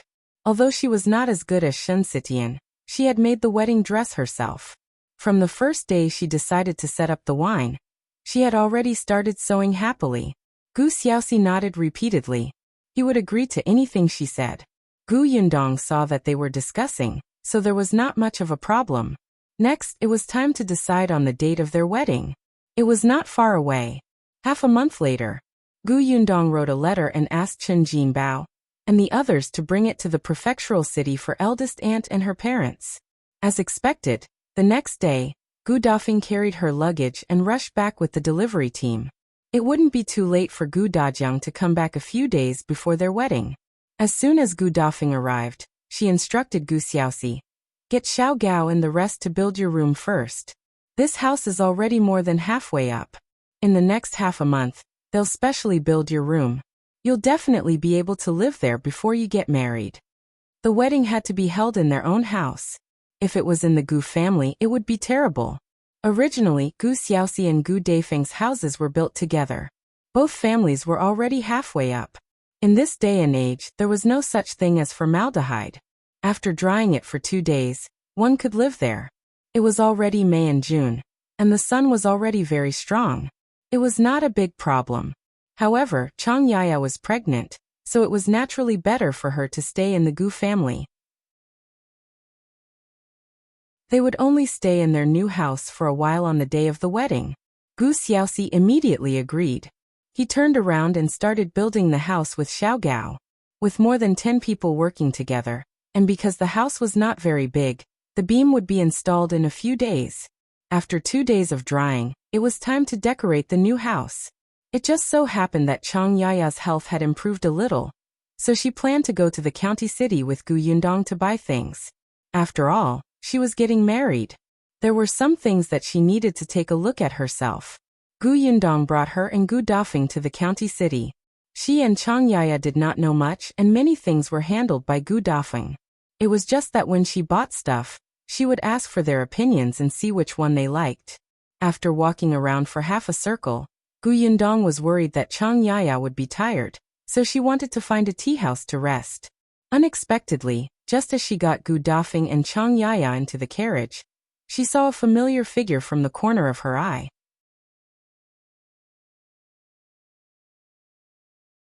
Chapter 1173. Affair? Gu Yundong narrowed her eyes and said to Tong Shuitao, "Take my eldest aunt and little aunt to the tea house to rest first. Order something to eat. I'll be back soon." As she spoke, she quietly followed the figure. When Gu Dafeng and Chang Yaya stuck their heads out, they only had time to see her back. Gu Yundong saw Zhang Jiao. In the past, she would not have cared about Zhang Jiao's appearance. However, the Zhang family wanted to slander her if their marriage was cancelled.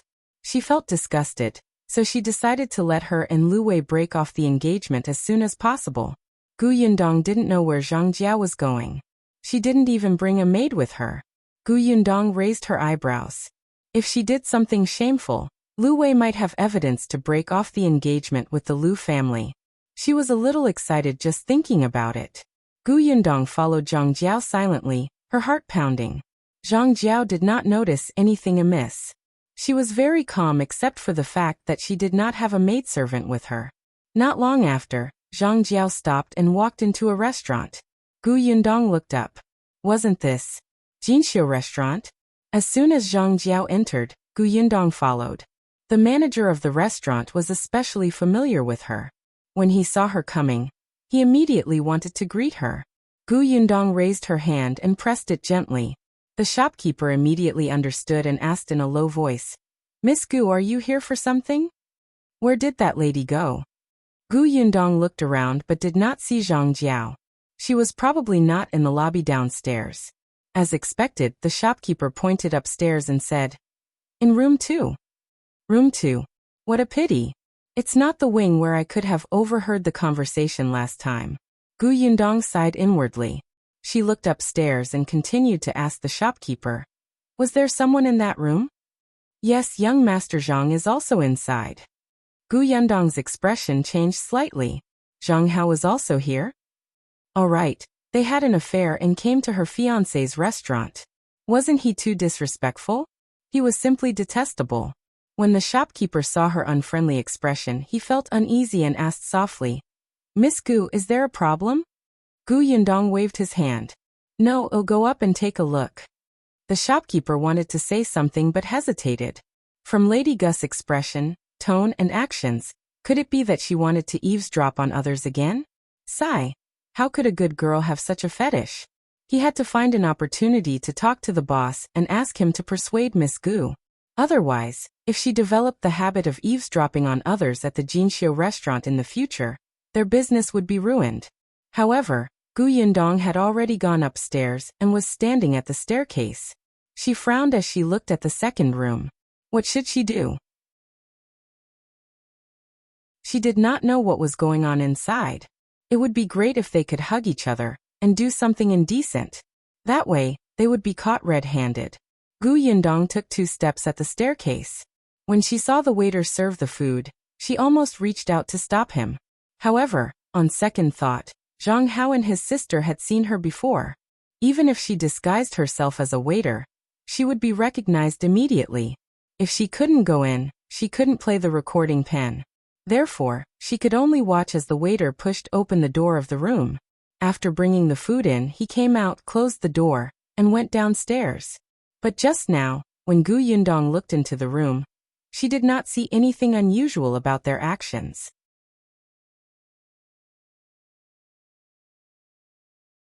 Chapter 1174. Very strange siblings. Gu Yundong secretly felt that it was a pity. She frowned and was at a loss. However, just as she was about to climb up to the roof to eavesdrop, the door to the second room actually opened. Gu Yundong immediately turned around and quickly hid behind a pillar. Sure enough, Zhang Hao and Zhang Jiao came out at the same time. Zhang Jiao said proudly, "Brother, don't think that treating me to a meal is enough as an apology. Alright. When we get back, I'll give you another gift, alright?" Zhang Jiao snorted. "That's more like it." As they spoke, they went downstairs one after another. Gu Yundong narrowed her eyes. She had not noticed it last time. Now that she knew that they had that kind of relationship, looking at their actions, they were really not as simple as being siblings. Their actions were more flirtatious. The problem was if they were intimate, so be it. Why did they have to come to Jinxiu restaurant? Who were they trying to annoy? After watching the siblings leave the restaurant, Gu Yundong hesitated for a moment before entering room number 2. The moment she entered, the first thing she saw was the table of dishes. That's right. They came out not long after the dishes were served. That was strange. What was the point of ordering food and not eating it? Could it be that they came to the restaurant to talk? But in such a short period of time they could not say much. It was very strange. Very strange. Gu Yundong glanced at the dishes on the table, but could not see anything. She then looked around the entire room, and felt that there was nothing unusual. It was a very ordinary room. Gu Yundong was observing when footsteps suddenly came from outside. She subconsciously wanted to hide, but after looking around, she couldn't find a place to hide. In the end, she bent down and went under the table, flipping the tablecloth down. As soon as she put it down, she spat at herself in frustration. Why was she hiding? It was impossible for the Zhang siblings to be back. What was there to be afraid of? Sure enough, the footsteps quickly entered the door. Immediately after, the waiter's suspicious voice sounded. They didn't eat much on this table. What a waste. Before he could finish speaking, another waiter seemed to come in and said with a smile, "It doesn't matter. It's better if they don't eat it. Let us eat it. Look at this chicken. It hasn't been touched at all. It was personally cooked by the master. Let's split it half each. We can bring it home at night and heat it up for the family at home to try." That's true. Gu Yundong hid under the table. Should she go out or not? It seemed very awkward to go out. The 2 young men had just discussed bringing the leftovers home, but they did not expect her to hear them. And how could she, Gu Yundong, who was beautiful and intelligent and had the demeanor of a big sister in front of Lu Wei, be seen under the table? If Lu Wei found out, wouldn't he laugh at her? At the thought of this, Gu Yundong calmly squatted under the table. She planned to come out after the 2 of them packed up and left. The 2 of them were very fast. Each of them carried out a tray. Gu Yundong heaved a sigh of relief. Just as they were about to come out of the door, a voice came from the door again. "Bring me a pot of tea." The person outside the door seemed to want to enter this room, and was standing at the door talking to the waiter who went out. The waiter nodded hurriedly. "Please wait a moment. I'll change the tablecloth and serve tea for you later." Gu Yundong's heart skipped a beat. Damn it, you still want to change the tablecloth? Wouldn't she be exposed?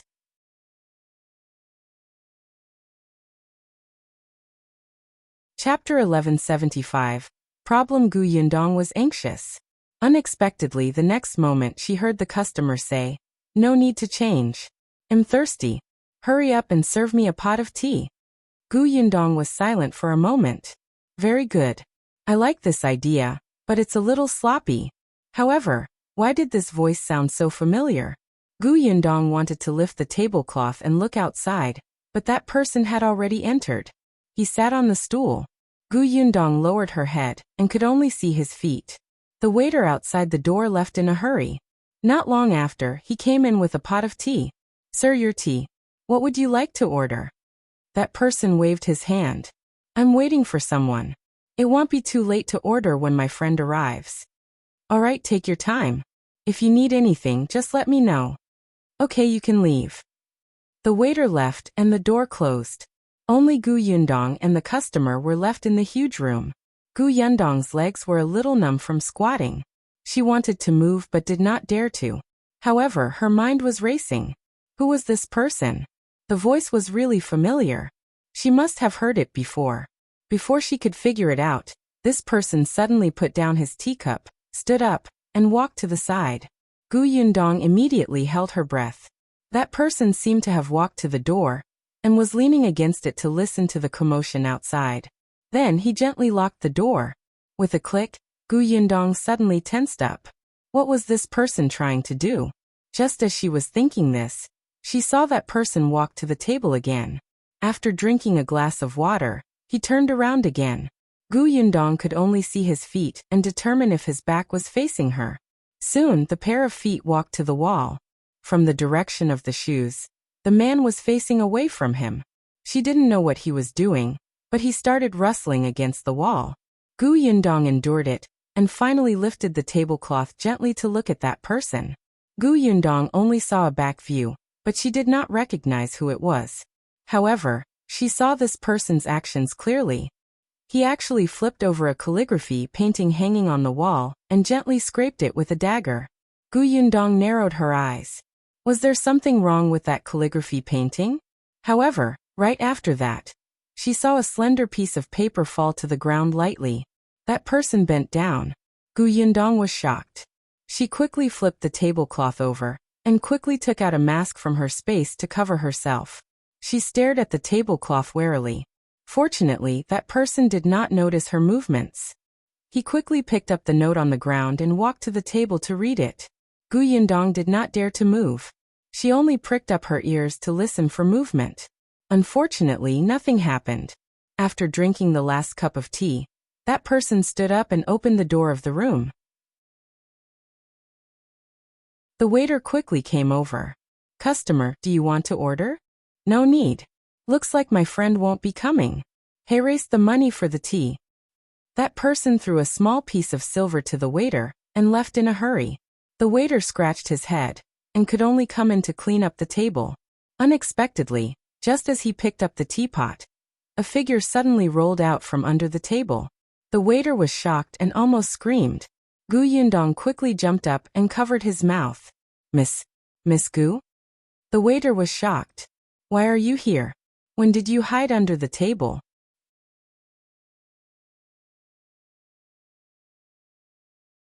Chapter 1176. A woman who had an affair? Gu Yundong was anxious about the person who left, so he glared at the waiter and said, "You didn't see anything just now, did you hear that? If you dare to say that you saw me, I'll get Lu Wei to fire you and let you go home to eat your own food." Then she left in a hurry. The waiter looked like he wanted to cry but had no tears. He would not tell anyone. His mouth was very tight. Previously, he had discovered that Miss Gu was eavesdropping on others, so he had told the shopkeeper. Such a sincere, kind and honest person was actually threatened by Miss Gu. He felt wronged. Gu Yundong had already rushed downstairs and left the restaurant. She did not even see the shopkeeper greet her. As expected, that person had not gone far. Gu Yundong heaved a sigh of relief. That person's footsteps were steady, and he did not seem to be in a hurry to do anything after receiving the note. He was very calm. When the other party turned the corner, Gu Yundong finally saw his face clearly. She couldn't help but narrow her eyes. It was him? The middle-aged man who had followed Tao Xing back then. A member of the Tao family? Gu Yundong pursed her lips tightly. The Tao family? The Zhang family? Tao Xing Master Tao, Zhang Hao Zhang Jiao. She suddenly recalled what Lu Wei had said to her. According to old Master Liu's investigation, Zhang Jiao wanted to marry Tao Yin back then, but it failed. Gu Yundong could not figure it out, and could only follow behind the middle-aged man. However, when they passed by the tea house, she suddenly heard a voice coming from upstairs. She looked up and saw Tong Shuitao, who was drinking tea with Gu Dafeng and Chang Yaya on the second floor, greeting her. Gu Yundong immediately pressed her hand down. Tong Shuitao immediately understood and quickly turned around to go downstairs. Gu Yundong did not stop. She was still following behind the middle-aged man. Tong Shuitao ran a few steps before catching up to her. Miss, what are you doing? I'm going to investigate something. Send my eldest aunt and little aunt back later. I'll go home myself. Don't worry about me. Investigate something? Tong Shuitao was eager to try, her eyes sparkling. Miss, do you need my help? You're helping me by sending eldest aunt and little aunt back. Gu Yundong waved her hand. All right, let's go. Oh.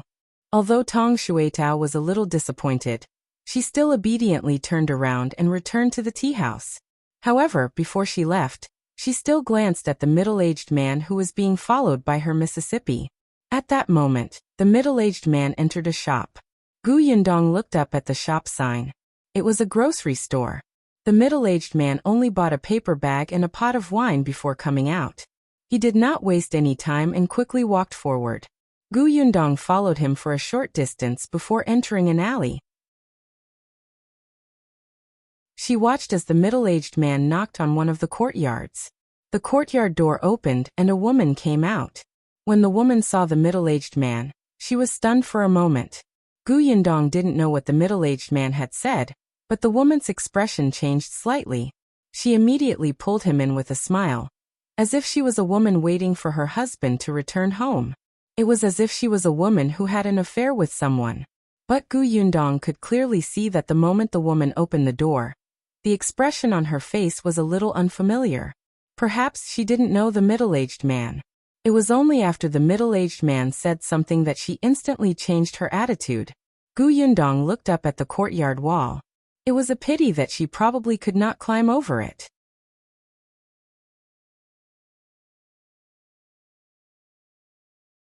Chapter 1177. The things in the cellar. Fortunately, not long after, the middle-aged man and the woman came out. Gu Yundong quickly dodged to the side and lowered her head to wait for the two of them to leave. As soon as the two of them left, Gu Yundong stared at the courtyard door with burning eyes. After hesitating for a moment, she still hurried towards the courtyard. The door was locked. Gu Yundong glanced at it. It seemed that she still had to climb over the wall. She walked around half a circle and found a corner where no one was going in or out. She raised her foot and flipped in. As soon as she landed, her entire body tensed up. The courtyard was quiet. There was no movement at all. There were no flowers or vegetables in the courtyard. There were no chickens or ducks. It was clean. Gu Yundong walked inside and entered the central room. The central room was more lively. On the table in front of her was the wine pot and paper bag that the middle-aged man had brought over. There was also a cup of tea on the table. There were not many things in the entire house. After Gu Yundong finished looking at the central room, she went to the left wing. Other than the bed and cabinet, there were 2 boxes in the room. Other than that, there was nothing special. It was the same in the right wing. There were only a few pieces of the woman's clothes and daily necessities. Gu Yundong went to the kitchen again. The kitchen looked like someone had cooked before. There were 2 dishes on the table, but they were already cold. After walking around, there was nothing special about it. But why did that middle-aged man come in? He had never opened the wine pot and paper bag he carried. In this short period of time, it was not enough for him to be intimate with that woman. He must have come here for a reason. Gu Yundong suddenly recalled how he behaved at the Jinxia restaurant. He had also ordered a pot of tea in a hurry and did not even order anything.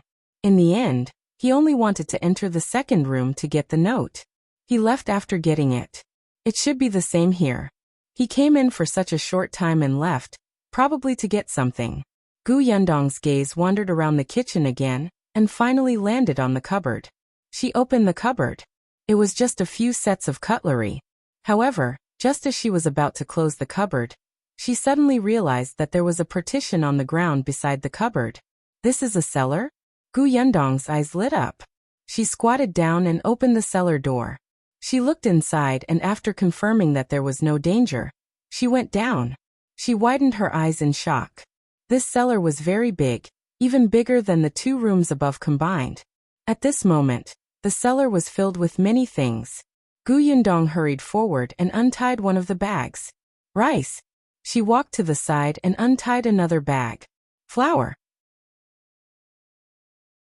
Although they were not particularly good rice and flour but all miscellaneous grains, they were still good food.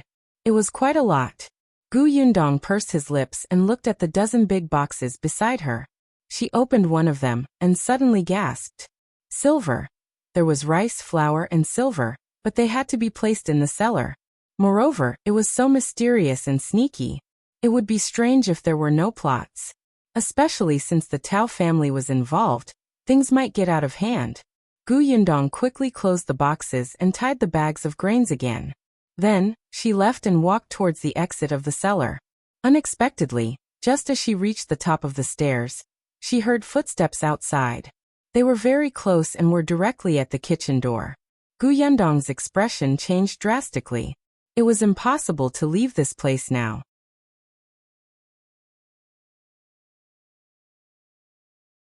Chapter 1178. Gu Yundong carried away making a prompt decision.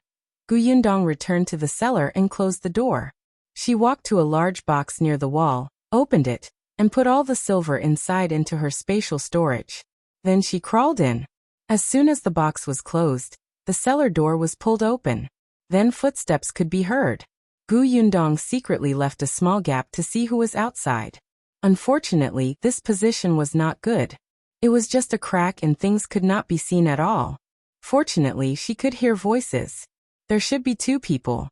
One of them was the middle-aged man, but the woman from before was not around. The things are all here. Take a look. This was the middle-aged man's voice. His tone was somewhat fawning, as if he was treating Master Tao. Soon, an even deeper voice sounded. Not a lot.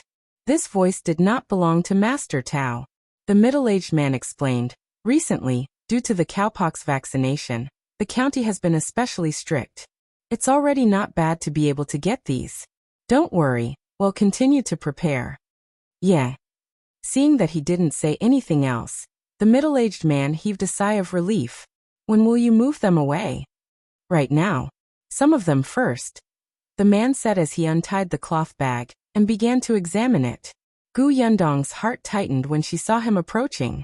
She did not dare to leave any gaps and just curled up in the box.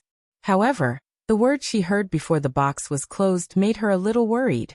Move some of them first? Hopefully, they wouldn't reach her box. The middle-aged man said, All right, then I'll leave first. I'll leave this to you. Go out and explain to the people outside. Get someone to drive the carriage to the back door. Yes. Gu Yundong could not hear the rest of the sentence clearly. She did not know if the 2 people outside had left. She could only wait quietly in the box. However, the box was sealed. If one stayed for too long, they would lack oxygen, making it difficult to breathe.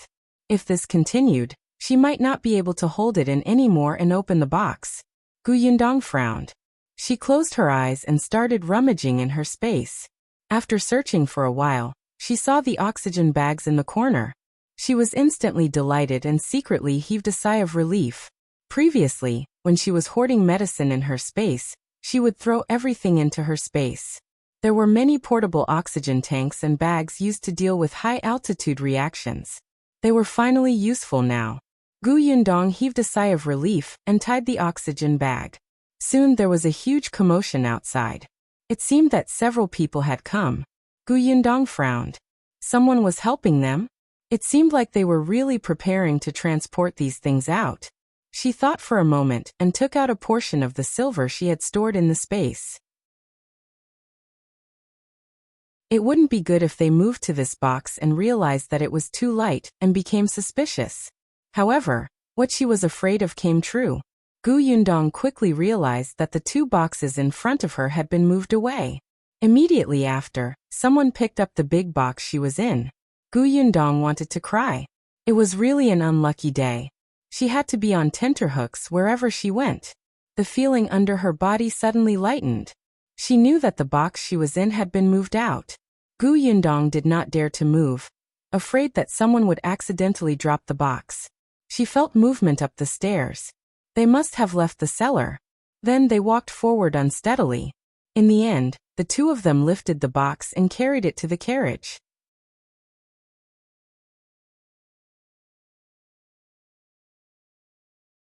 Chapter 1179. Sleeping out in the wild. Gu Yundong's head was hit, and she almost cried out. After she recovered, she let out a soft breath. They should be outside now. She didn't know if anyone was guarding this place. Gu Yundong tried to hold it in, but she could not.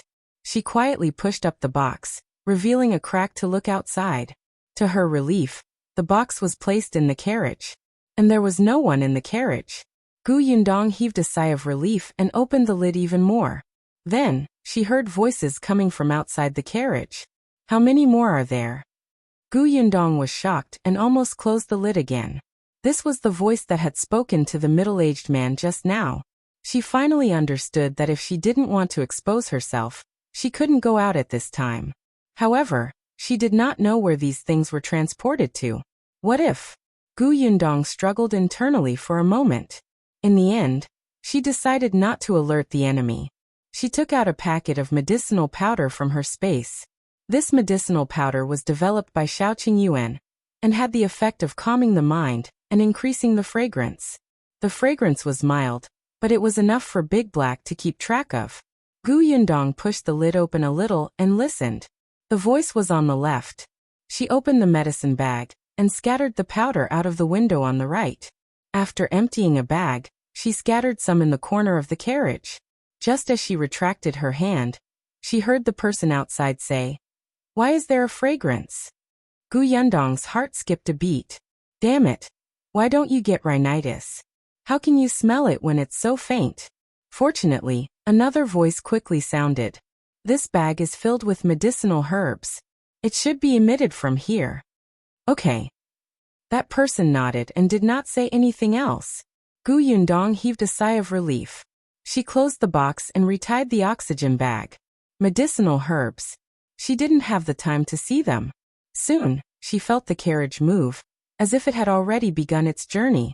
Gu Yundong reckoned that these people might pretend to be merchants and leave the city gate. The food, gold, and silver in the cellar were not all transported. Unfortunately, she couldn't hear what was going on outside. She huddled in the box, hugging the oxygen bag as she sauntered forward. After an unknown period of time, Gu Yundong could feel that the speed had suddenly increased. They should have left the city. She was a little anxious. Fortunately, there were many goods in the car. No matter how fast it was, it could not be too fast. After a long time, Gu Yundong felt hungry. She took some food from the space and drank some water before continuing to travel unsteadily. The carriage did not stop at all. After a moment of silence, Gu Yundong realized that there was probably no one in the carriage. Only 2 people were driving on the shaft outside. Therefore, she would occasionally open the lid a little to let in some air and sprinkle some medicinal powder. Fortunately, she had brought a lot of medicinal powder with her, so it was convenient to store them in her space. The box she was in was also moved out later, so it was piled on top of another box. There was nothing above her head, so it was not troublesome to push open the lid.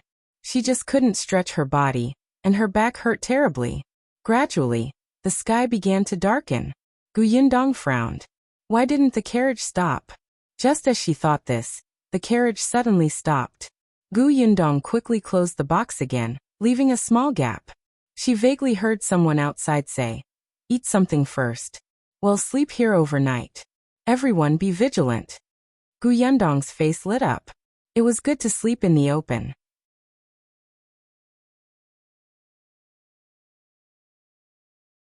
Chapter 1180. Drugs. Soon, someone shouted as they got into the carriage to get pots, bowls, food and other things. Gu Yundong hid in the box and did not move. She waited until there was no movement outside before quietly opening a crack. The commotion outside lasted for a while before it quietened down. Gu Yundong vaguely heard someone instruct others. The two of you will keep watch tonight. Be careful and don't fall asleep. Yes, sir. Two figures answered. Then there was another rustling sound. Not long after, it was completely quiet outside. Gu Yundong exhaled slightly and listened carefully for a while before completely opening the lid of the box.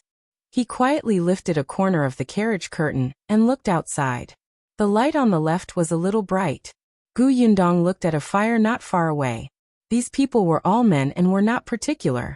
They directly spread some hay, or hide beside the fire, and lay down to sleep. There were not many people, about 5 of them.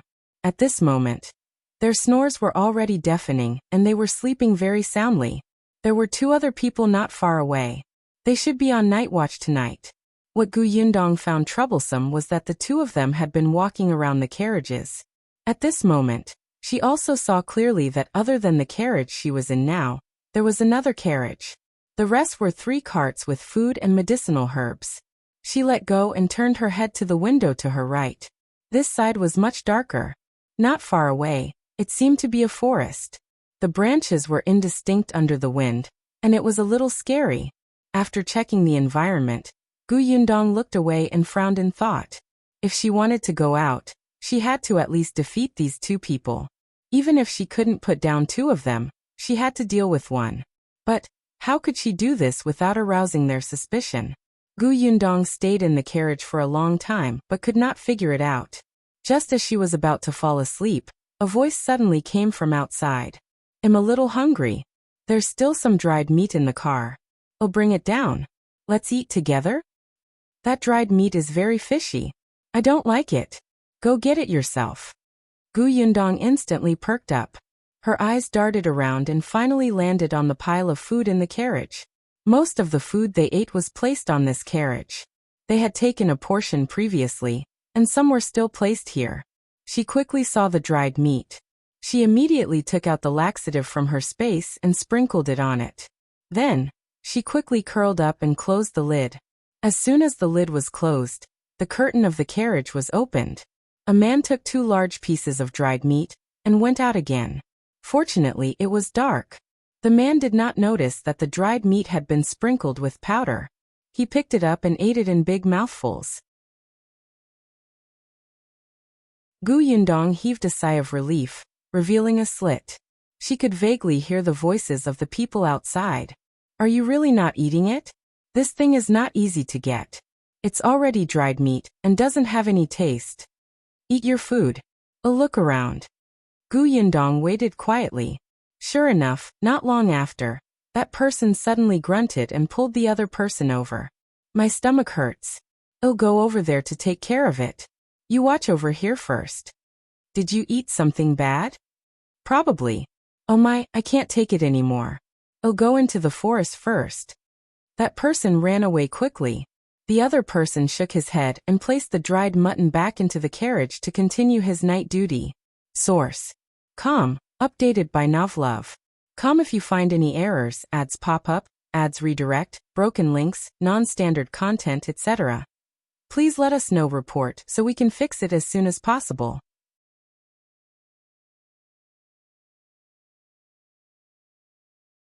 Chapter 1181. Shao Qingyuan is here. Gu Yundong took this chance to climb out of the box silently. She wiped the laxative powder in the corner of the box and put the dried mutton that was stained with powder in her space. Then, she carefully pulled a corner of the curtain. Her gaze landed on the man on night duty. When he walked with his back facing her, and her vision was blocked, she agilely got down from the carriage. The person turned his head quickly. Gu Yundong hurriedly lowered her body and slowly moved backwards. However, the person walked back. Gu Yundong's heart sank. She hurriedly lowered her body and shrunk to the side of the horse carriage. As they got closer, Gu Yundong shrunk smaller and smaller. Fortunately, the sky was dark, so the person didn't realize that there was another person hiding on the other side of the carriage. He walked over. Gu Yundong heaved a sigh of relief and walked towards the handcart in front. It was as if she was walking in circles with the person. When the person reached the end, Gu Yundong finally found an opportunity to sneak into the forest. She knew that there was another person in the forest, so she walked in the opposite direction. Gu Yundong finally heaved a sigh of relief after she left this area. She's finally out. She started walking back. After a long distance, she stopped. Since she was already here, Gu Yundong wanted to figure out their destination. If not, she would have suffered for nothing. Actually, it was much more convenient to go directly in the horse carriage. She wouldn't need to walk at all. However, the box was uncomfortable. Eating and sleeping were all right, but a person had to answer nature's call, right? Gu Yundong found a rock and sat down. She ate some food and drank some water. She finally felt at ease. She wondered how her family was. Her eldest aunt and uncle would definitely be worried. However, with brother Shao around, he should be able to pacify them.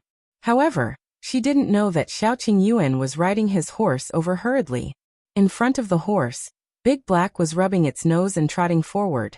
Big Black was agile and smart. However, it had been injured before, so its legs were inconvenient. Thus, after running for some distance, Shao Qingyuan would carry him on his horse. He didn't set off too late. After chasing for some time, he got closer and closer. Gu Yundong soon heard the sound of horse hooves. It was soft, but it was exceptionally obvious in the silent night. She immediately stood up from the rock and ran to the bushes behind to hide. They sounded like two horses. She wondered if they were related to the group of people in front. Just as she was thinking about this, the sound of horse hooves got closer. Then they suddenly stopped not far away from her. Gu Yundong clenched her fists slightly. She had already prepared the arrow in her hand. Shao Qingyuan, who was sitting on his horse, could only see the bushes moving slightly. It was as if someone was lying in ambush. He immediately took the bow behind his back and pulled the bow. He aimed at the pitch-black area. "Come out." His voice was cold. Gu Yundong, who was in the bushes, was stunned. She immediately put the arrow away and stood up happily. "Brother Shao." A smile appeared at the edge of Shao Qingyuan's lips. He put down his bow and leaped down from his horse. Then he ran towards her with large strides. "Yundong, are you all right?" Shao Qingyuan held her hand nervously and touched her face. He then looked at her carefully. After confirming that she wasn't injured, he pulled her into his arms. Source: Com, updated by Novlove. Com if you find any errors, ads pop up, ads redirect, broken links, non-standard content, etc. Please let us know report so we can fix it as soon as possible.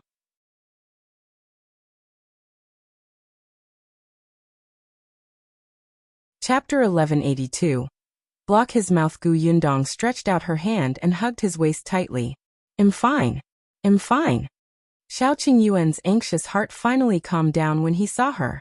He couldn't control himself and patted her perky butt. He frowned and said, "Why are you taking the risk alone again? Can't you come back and tell me first? I will accompany you wherever you want to go. If you meet danger when you're alone, I will regret it." Gu Yundong twisted her body awkwardly. She raised her head and snorted. "I didn't want to take any risk. The situation was a little complicated. I didn't have the chance to escape." She really wanted to go out and look for Qingyuan after seeing the things in the basement. Then she didn't care about this matter anymore. But when she was thinking of going out, the people outside came in. She could only hide in the alley and get carried into the horse carriage before coming here. Gu Yundong raised her head. She saw that he still had lingering fears and felt a little guilty. She touched his face. "I'm sorry. I will discuss it with you immediately in the future. I won't let you worry." Shao Qingyuan lowered his eyes and sighed secretly. He pressed her head against his chest and said in a hoarse voice, "If there's a next time, you will be grounded for half a year." Grounded? This was too cruel. Gu Yundong pouted. Just when she was about to refute, a shadow fell on her head. Shao Qingyuan bit the edge of her lips and snorted. "You seem unconvinced." He gave her a "you can say it if you're unconvinced, but let's see if I'll let you talk" look. Gu Yundong immediately shook her head. "I'm not." Shao Qingyuan felt a little regretful. Then he lowered his head and kissed her unwillingly. He paused and kissed her again. Gu Yundong widened her eyes in surprise. "I've already said that I'm convinced. Why are you still blocking my mouth?" Shao Qingyuan wasn't done yet. However, the hem of his clothes got pulled, and he heard a whimper beside his ear. He and Gu Yundong lowered their heads at the same time, and saw Big Black staring at him fiercely. Gu Yundong burst out laughing. She squatted down and touched Big Black's big head. She asked, "Did you bring Big Black to find me?" "Okay." Shao Qingyuan was unhappy with Big Black. This big fellow didn't realize who brought him up the mountain and into the wilderness for fun. Yet it was a traitor at this crucial moment. What a heartless fellow. "Tong Shuitao came to look for me after she went back. She said that you were following a middle-aged man who might be a bad person. I brought Big Black to the city and searched the area Tong Shuitao told me about. I found the powder you left behind and brought Wind Chaser along with me." Shao Qingyuan pointed at the two horses behind him. He didn't drive a horse carriage. It was more convenient for him to ride a horse. "Who's that middle-aged man? Why did you leave the city?"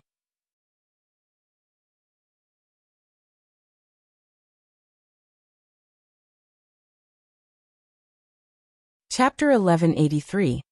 Everything makes sense. Did she manage to get the food from their carriage? However, if a normal person wanted to escape, they would focus all their energy on running. How could they divert their attention to search for food? There were so many items. If she brought them along when she ran away, they would become a burden easily. They might drag her down and expose her location. Shao Qingyuan knew that Gu Yundong had a secret. He knew it when the 4 jars of wine disappeared and reappeared on the way back to the Tao family. But if Yundong didn't want to tell him, he would pretend that he didn't know. Shao Qingyuan smiled. He took out a warm bun and stuffed it in his mouth. Gu Yundong lowered her head slightly and pursed her lips tightly. She continued feeding Big Black. After Big Black finished eating, she raised her head and told him about her encounter with Zhang Jiao and the middle-aged man. Shao Qingyuan listened and ate at the same time. His expression turned more and more serious. After Gu Yundong finished speaking, she couldn't help but guess. "Do you think the Tao family hasn't made any moves recently because the Zhang family is helping them?" "It's possible. Qin sent someone to keep an eye on the Tao family, but he didn't expect the Zhang family to be the one he should pay attention to. These two families are in cahoots." Gu Yundong rubbed Big Black's head and nodded. Also, according to Uncle Liu's investigation, the Zhang family wanted to marry into the Tao family at first. They wanted Zhang Jiaojiao to marry Tao Yan. Now that I think about it, it makes sense. Zhang Jiaojiao and Zhang Hao have an ambiguous relationship. If she marries Tao Yan will get betrayed by his wife again. He won't even have the face to go out after getting cheated on. Master Tao will then suppress him again, and everything will go according to plan. Unfortunately, Tao Yan used some method and the marriage didn't happen. That was why the Zhang family had their eyes on the Lu family. The Lu family had a powerful background in the capital, and their background was the emperor's trust.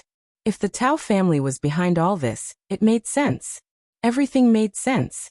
"Did you say that there's a lot of food, herbs, and silver in the basement?" Gu Yundong nodded. "Yes." "Did you see any weapons?" "Not really." Gu Yundong noticed his serious expression and asked in a soft voice, "Do you suspect that they are preparing to rebel?" The last word was very soft. Gu Yundong had no choice but to think this way. Only troops raised privately would need to transport large amounts of rations secretly. It looked like they had to make this trip and figure out where those people were transporting the items to. The current emperor was a wise one. She had a deep relationship with Qingyuan, who knew if she would become a thorn in other people's eyes if the emperor was changed. There were some things she had to get involved in. After agreeing with Shao Qingyuan, Gu Yundong relied on him to rest temporarily. After dawn, the two of them led their horses and followed behind. Before Gu Yundong left, she tampered with the carriage. Hence, with Big Black's help, she had no problem tracking them. After following them for 2 days, the leader, Big Black, went straight up the mountain. Up the mountain? Gu Yundong and Shao Qingyuan exchanged glances with each other and followed it hurriedly. The journey was full of twists and turns. It was really difficult. The mountain got steeper and steeper. If Gu Yundong and Shao Qingyuan didn't run deep into the mountain often, they might have lost their way here. After walking for a day, they finally found traces of someone in front. They had caught up with the group of people. The group of people stopped at a slightly flatter area. Someone ran over excitedly. "You're back." Gu Yundong and Shao Qingyuan raised their heads. The next instant, their expressions changed. "Why is he here?" Source: Com. Updated by Novlove. Com. If you find any errors, ads pop up, ads redirect, broken links, non-standard content, etc., please let us know. Report so we can fix it as soon as possible.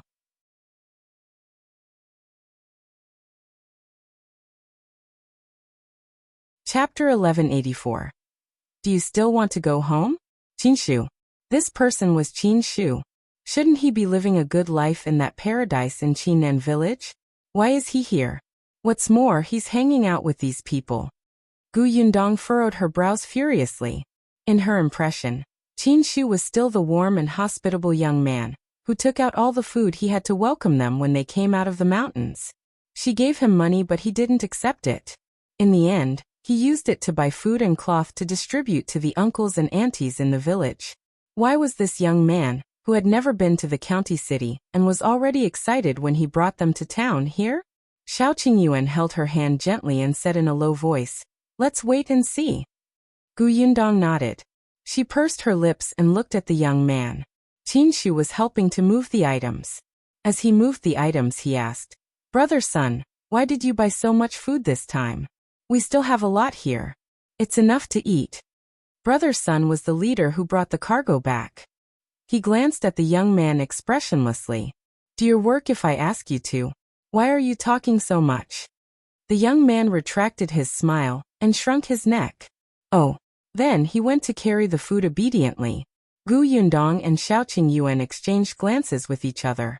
They stared at Qinshu as he carried the bag and walked in. After some time, he hurried out and carried the next sack. When Brother Sun disappeared, the other person beside Qinshu bumped into him and said, "You know that Brother Sun has a bad temper, and why do you have to speak to him?" Qinshu was carrying a bag on his shoulder. He sighed when he heard this and said, "I just wanted to ask Brother Sun when I can go home. I've been here for 3 months. Why can't I go down the mountain? I want Brother Sun to bring me along when he goes down the mountain next time. You can eat your fill and wear warm clothes on this mountain, but there isn't even a place to buy things." The person at the side snorted. "You still want to go home? Don't you want to?" The person laughed again and shook his head. He ignored Qinshu and turned to leave. Qinshu stared at his back view absent-mindedly. Why did the guy leave before he finished speaking? Just as he was thinking about this, someone called him. He hurriedly carried his cloth bag and followed the person. Their conversation wasn't loud, but it still entered the ears of Gu Yundong and Shao Qingyuan clearly in the silent forest. Based on what Qinshu said, he has only been here for 3 months. He doesn't know what these people do, Gu Yundong said softly. However, she heaved a sigh of relief in her heart. Shao Qingyuan nodded. Lure him over secretly later, and ask him for the reason.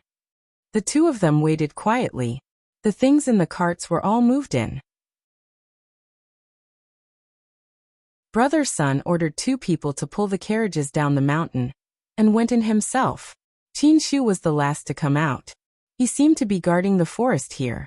He stood with another person and observed his surroundings at all times. Qinshu was honest. He really stood there and did his job carefully. As for the other person, he sat on the rock for some time before he rolled his eyes. He used the excuse of having a stomachache to leave and never returned again. But this was convenient for Gu Yundong and Shao Qingyuan.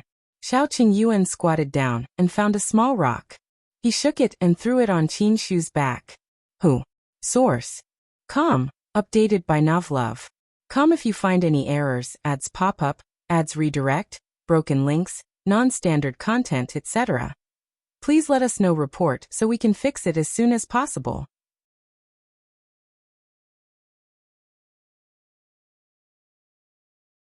Chapter 1185. Brainwashed. Qingyuan immediately turned his head vigilantly. He was holding a bamboo whistle in his hand, as if he would blow it the next moment. However, when he turned around he saw two familiar figures. His eyes lit up and he was about to speak. Gu Yundong immediately raised her forefinger and shushed him. Qingyuan was stunned. When he saw Gu Yundong waving at him, he smiled and ran over. "Sister Gu, why are y'all here?" Gu Yundong immediately pulled him a few steps away. Then she frowned and looked at him.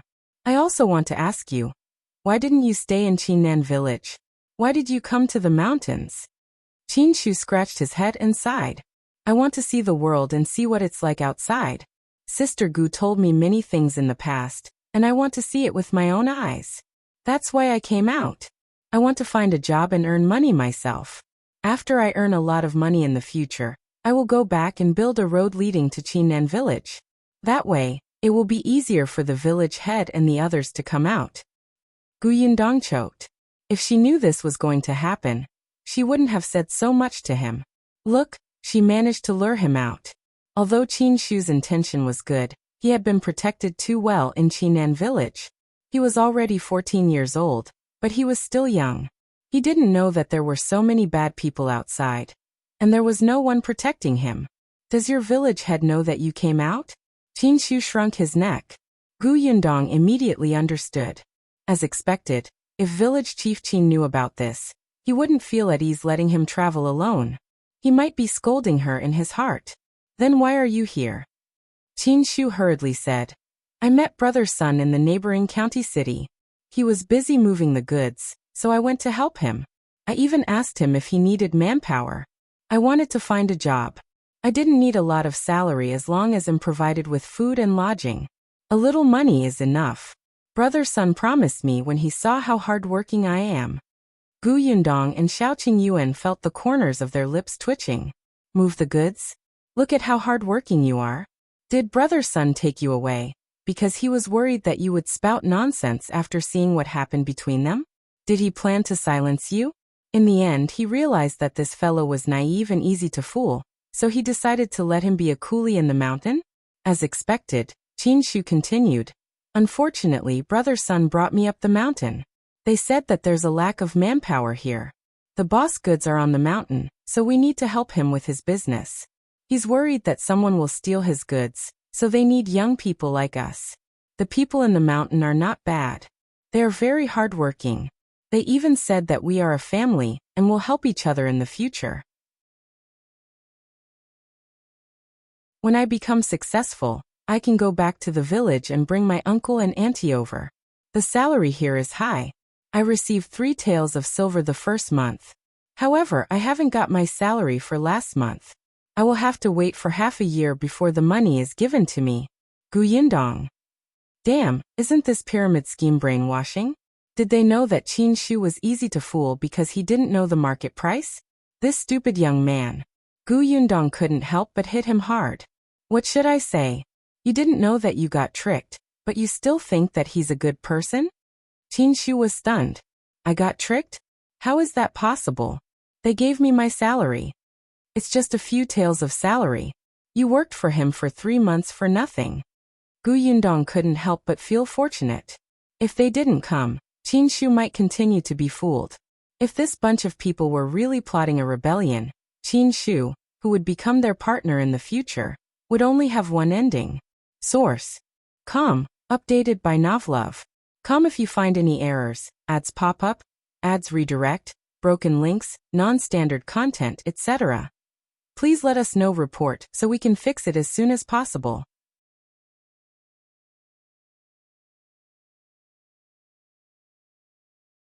Chapter 1186. Stay. This was the first time this young man came out of Qingyuan village. He was filled with longing and yearning for the outside world. He wanted to come out and take a look, but in the end he stepped into an abyss of eternal damnation. How poor was he? Gu Yundong tapped his head. These aren't good people. They gave you a month's salary because they wanted to hold you back. Gu Yundong treated Qingyuan as her younger brother. Hence, she patiently explained what this bunch of people were. Shao Qingyuan was staring into the distance. Fortunately, the other guard never came back. After Gu Yundong briefly explained what happened, Qin Shu was stunned. He widened his eyes in disbelief.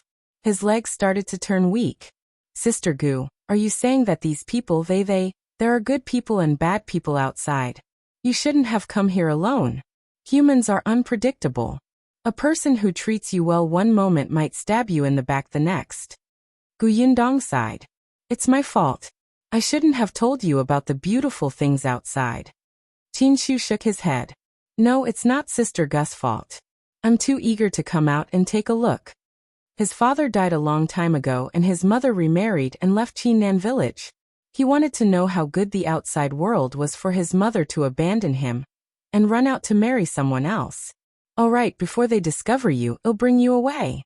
The village head must be worried about your safety. Gu Yundong and Shao Qingyuan exchanged glances with each other. Then they pulled Qin Shu, who was still in a daze, down the mountain carefully. Unexpectedly, after taking a few steps, Qin Shu suddenly stopped. No, I can't leave. Gu Yundong frowned. Why? Sister Gu, if what you said is true, Brother Sun and the others are all bad people. If I leave, they will know that I saw through their disguise. What if I go to Qingyuan village and harm the village head? Gu Yundong was stunned. She looked at him in surprise. She didn't expect him to think of this. Qin Shu, he was naive but he wasn't stupid. However, he was right. Brother Sun must have asked around about Qin Shu's hometown. If Qin Shu disappeared, Qingyuan village might be targeted. But she couldn't allow Qin Shu to continue staying here. Sister Gu, I want to stay. Since you and Brother Shao know their true faces, you can report to the authorities and ask them to catch them. That way, if I leave, Qingyuan village will be fine, right? Yes. But since I know that they are bad people, I will be careful. Don't worry, I might be able to help. I'm truly worried. Gu Yundong was in a dilemma. On the other hand, Shao Qingyuan took a few more glances at Qin Shu and said, All right, you can stay. Gu Yundong looked at him in surprise. Shao Qingyuan said, Qin Shu knows the severity of the matter. Even if it's for Qingyuan village, he won't expose himself to danger, right? Qin Shu nodded his head fervently. He immediately felt that he had a huge responsibility. That's right, he didn't just need to protect himself. He needed to protect the villagers of Qingyuan village too. If he was exposed, all the people in Qingyuan village would be harmed. Gu Yundong glanced around him and hesitated for a moment. In the end, she nodded. All right, stay here. Be careful. After everything here is settled, I will bring you to see the real world. At that time, you will be able to earn more money and build roads for Qingyuan village. Source. Com. Updated by Novlove. Com. If you find any errors, ads pop up, ads redirect, broken links, non-standard content, etc. Please let us know report so we can fix it as soon as possible.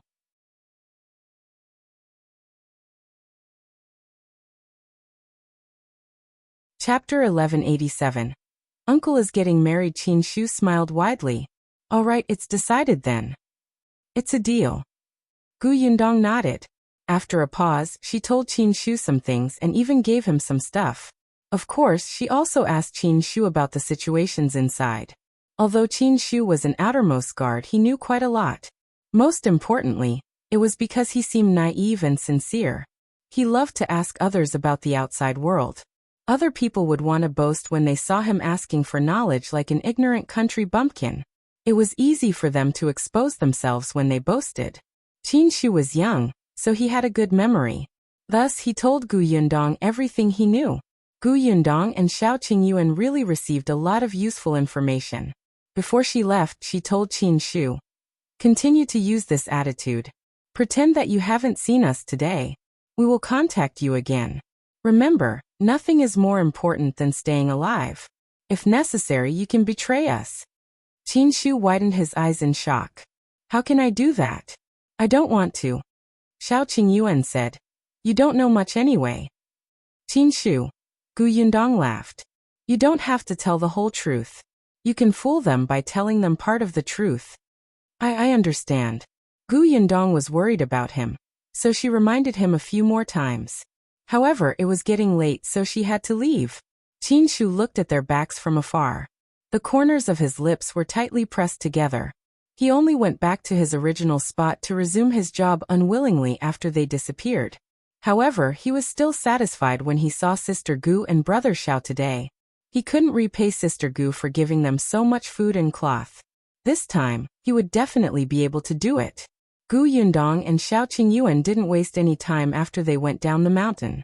They quickly jumped on their horses and rushed back to Fengkai County. When they reached the county city, it was already the afternoon of the second day. The two of them went straight to Qin Wenzhang's school. At this moment, Qin Wenzhang was still teaching the students, while Yinshu and Yuanji were studying in the classroom. Madame Gu entertained Gu Yundong and Shao Qingyuan. She hurriedly called Qin Wenzhang over when she heard that they had something urgent. Gu Yundong quickly explained what happened. Qin Wenzhang was elated when he heard this. So the Zhang family is helping the Tao family? Yes. Gu Yundong nodded. She told him about Tao Yan's visit. Qin Wenzhang squinted slightly. He tapped his fingers lightly on the table and said, I understand. Send me the address of that small courtyard. I will ask someone to take a look at the basement later. As for those people in the mountains, don't worry. I will send someone to investigate again. Give me Qin Shu's portrait. I will ask someone to protect him secretly. Gu Yundong heaved a sigh of relief when she heard this. She stood up and quickly drew Qin Shu's face. She also drew Brother Sun's appearance along the way. She would leave the rest to Qin Wenzhang. He promised to protect Qin Shu so he wouldn't let anything happen to him. Qin Wenzhang turned around and ordered his men to do some things. Gu Yundong saw that it was almost time to leave school, so she decided to wait. She would go back with Yinshu and Yuanji. Yinshu knew that her elder sister was here, so she ran over happily. Sister, you're finally back. Tomorrow is Uncle's wedding day. If you don't come back, you won't be able to make it. Gu Yundong was shocked. She counted the days and slapped her forehead. Yes. Tomorrow was the big day. She almost couldn't rush back. Source: Com. Updated by Novlove. Com. If you find any errors, ads pop up, ads redirect, broken links, non-standard content, etc. Please let us know report so we can fix it as soon as possible.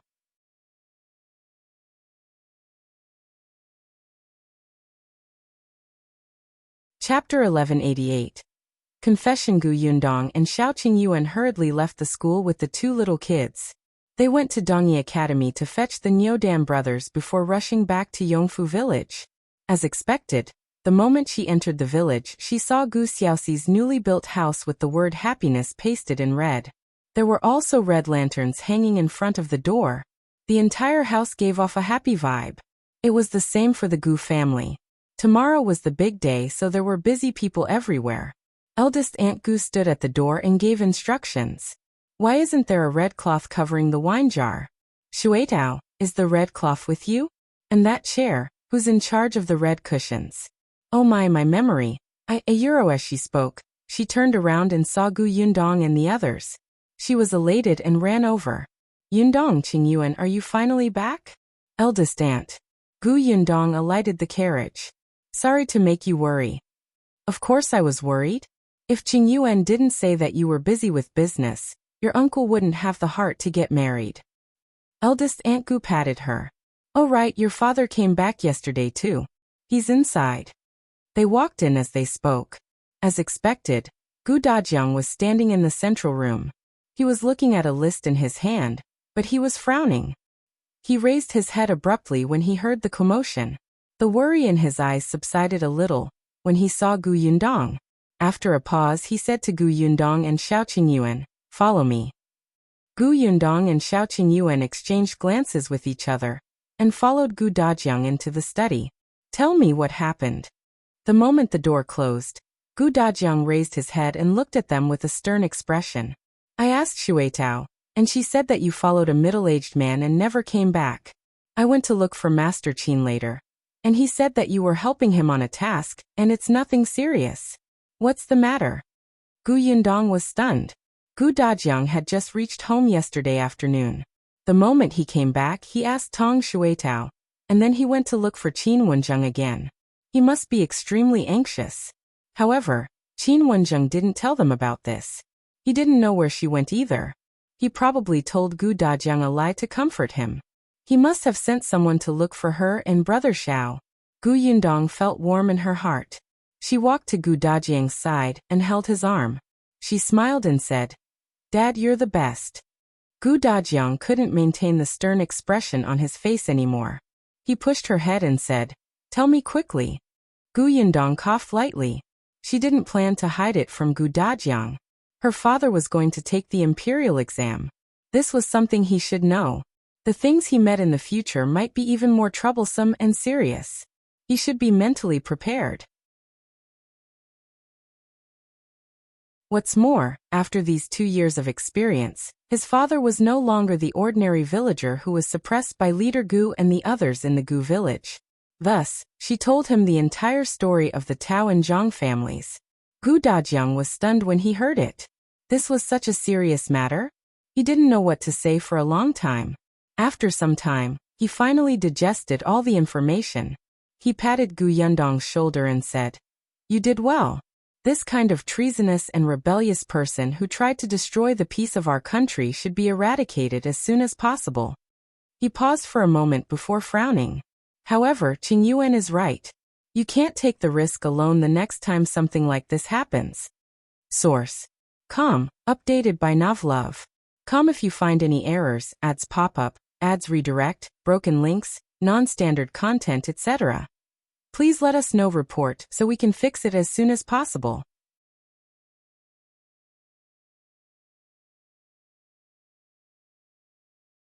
Chapter 1189. It wasn't instigated by Sister Gu. Yundong immediately agreed. She promised that if this happened again, she wouldn't rush forward alone. Gu Dajiang looked at her. He wanted to say something, but he remembered that his daughter was getting more and more capable. She knew more things than he did, so he felt a little dejected. In the end, he left without saying anything. Gu Yundong was stunned when she saw him leaving. She asked Shao Qingyuan in confusion, "What happened to my father?" "He knows that you're fine, so he's going to prepare for younger uncle's wedding," Shao Qingyuan said firmly. Gu Yundong felt that it made sense. "Let's go and help too." That night, the Gu family worked very late. They were afraid that they would miss something during tomorrow's banquet. Gu Xiaoxi was so excited that she didn't sleep the entire night. She paced back and forth in her new house alone. She held the oil lamp in her hand and inspected the front and back of the house. Chang Yaya got married from the Gu family. She was pregnant so others could take good care of her in the Gu family. Thus, early in the morning, Chang Yaya dressed up at the Gu residence. She had just changed her clothes and put on her makeup when the sound of the groom came from outside. Gu Xiaoxi had only been in Yongfu village for a month, but he had a good personality and was young and energetic. He had a good relationship with the villagers.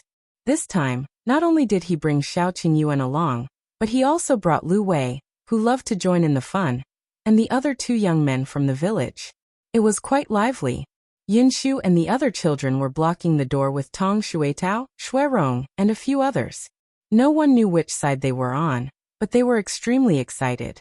They only opened the door after grabbing all the red packets in their hands.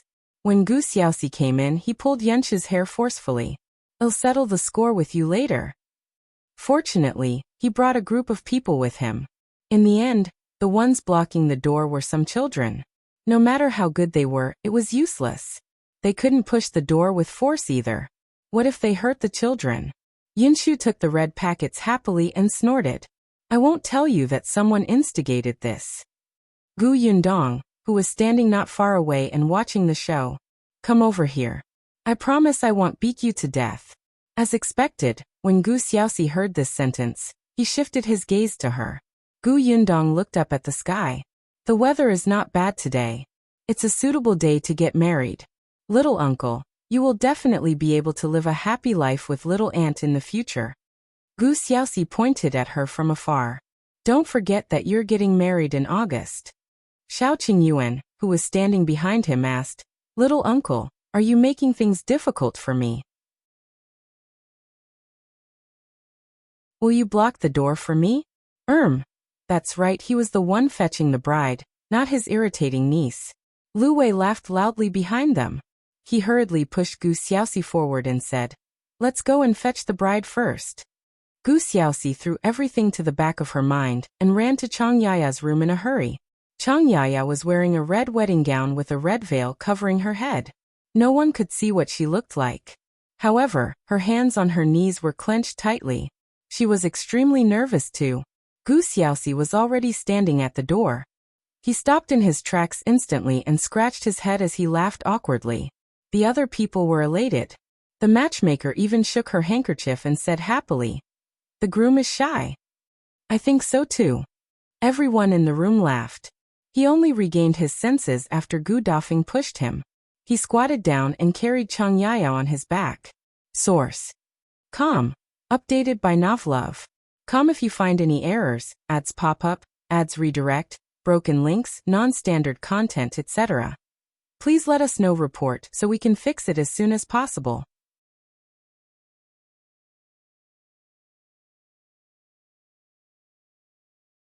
Chapter 1190.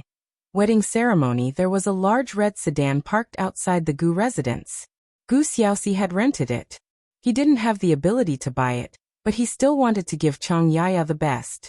Many people were looking at them. A lot of young wives were envious. When Lan Huater got married, she had a bridal sedan chair too. This was the second one in Yongfu village.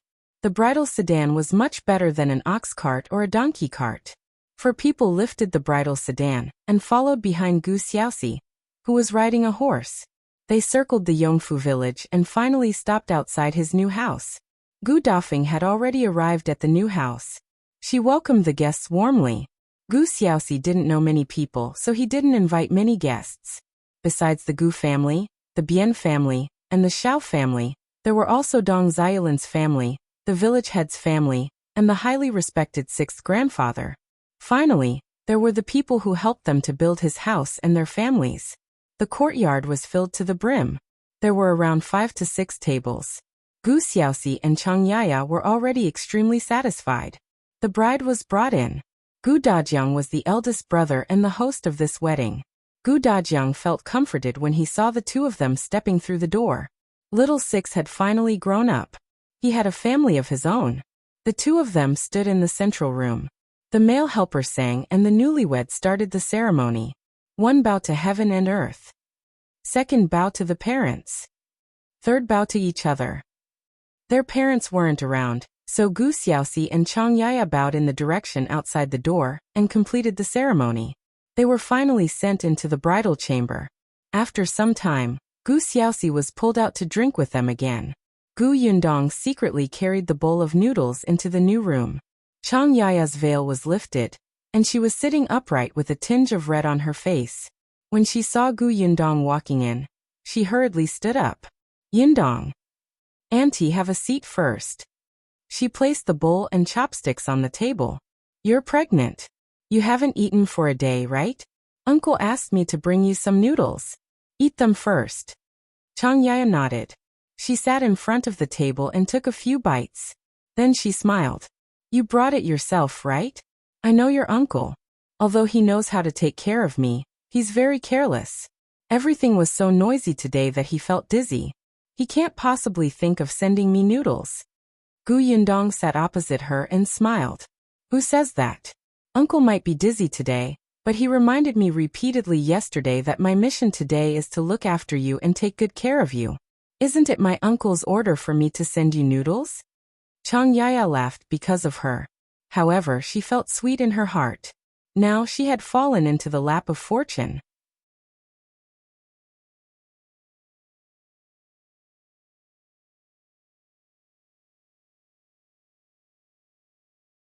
Chapter 1191. August. Gu Yundong was stunned. "What is it?" The lady was curious. "Didn't you say that you will get married on the same day as your uncle? Why is your uncle's wedding so early?" This lady didn't have any evil intentions. She was just a little curious and gossiping. Gu Yundong thought to herself, "This is a good chance for me to get her name registered. I don't want other people to make guesses." Many people were talking about it when they stood at the entrance of the Gu residence today. "Hence," she said to the lady patiently, "at first we wanted to get married together, but one of my father's masters said that this isn't appropriate. There's no reason for an uncle and a niece to get married on the same day. No matter how I look, I have to let my uncle get married first. As a result, we can only go our separate ways." As she spoke, she said regretfully. After that, we started calculating the days. This is the best day before August, so we were in a hurry. Fortunately, everything is in place, the house is built, and the gifts are all ready. The lady nodded fervently. That's right. I've already said that it's hard for uncle and niece to get married on the same day. However, today is a good day. There's a couple getting married in the neighboring village. Gu Yundong smiled. That's right. Thank you for your hard work today. You can continue your work first. When you go back later, come to the central room to get some gifts. Sure, okay. Gu Yundong walked out of the kitchen and heaved a sigh of relief. The courtyard was still very lively. With Lu Wei around, no matter how cold the atmosphere was, it would be lively.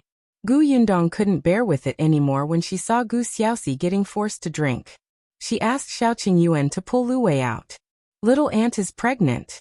What if little uncle is unconscious from the alcohol and hurts her accidentally? Shao Qingyuan felt that it made sense. He went forward and pulled Lu Wei to the side. This fellow wasn't happy. After getting glared at by Gu Yundong, he finally understood. He immediately dashed towards the crowd that was still persuading him to drink. He shielded Gu Xiaoxi and said, all right, it's already so late. Let's not disturb their bridal chamber. We're not drinking anymore. Lu Wei was the eldest young master of the Lu family in the city. Naturally, the villagers felt respect towards him. Earlier, Lu Wei was the one who persuaded him to drink. Now that he had given up, the other villagers stopped fooling around. Gu Xiaoxi let out a long sigh. Shao Qingyuan helped him back to his room. The remaining people continued eating and drinking. They only dispersed after a long time. Gu Yundong and Shao Qingyuan were the last to leave the new home. It was already dark outside. Shao Qingyuan held her hand and suddenly said, 2 more months. 2 months later, it was their wedding day.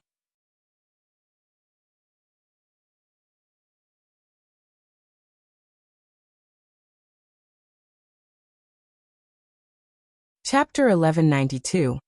Court examination. August was destined to be a busy and fulfilling month for the Gu family. At the start of the month, it was time for Gu Dajiang to participate in the court examination. Once he passed the exam, he would become an official elementary scholar.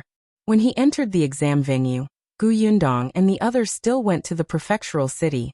There were 2 rounds of the court examination, including the formal exam and the second exam. Each exam lasted an entire day. It wasn't difficult. Gu Dajiang entered the exam venue confidently. When he came out, he was full of smiles too. It looked like there wouldn't be a problem. This matter was over after the exam. He just needed to wait for the results to come out. Gu Dajiang asked Gu Yundong to go back to Yongfu village. The construction of the new workshop had been completed not long ago, and the workers had been hired. There were many people. After all, they weren't just needed in the new workshop. They also needed to buy goods and plant fruits. 2 months ago, after Gu Xiaoxi got married, he bought 3 acres of land. He said that he didn't know how to do business and didn't have any skills. The only thing he was good at was farming. Gu Yundong didn't stop him. Her uncle had his own choice, even though she had once suggested that he work in the workshop. At that time, Gu Yundong also bought a large piece of land from a nearby village to grow sugarcane. Hence, there were at least 200 to 300 people under Gu Yundong's command. There were many things to settle, and it was much more complicated. Besides promoting a few capable people to be managers, she also needed to recruit knowledgeable people. Thus, Gu Yundong brought little Kiki back to Yongfu village first. Unexpectedly, the moment she reached home, Chun Liang came over. There was excitement in his eyes as he looked at her.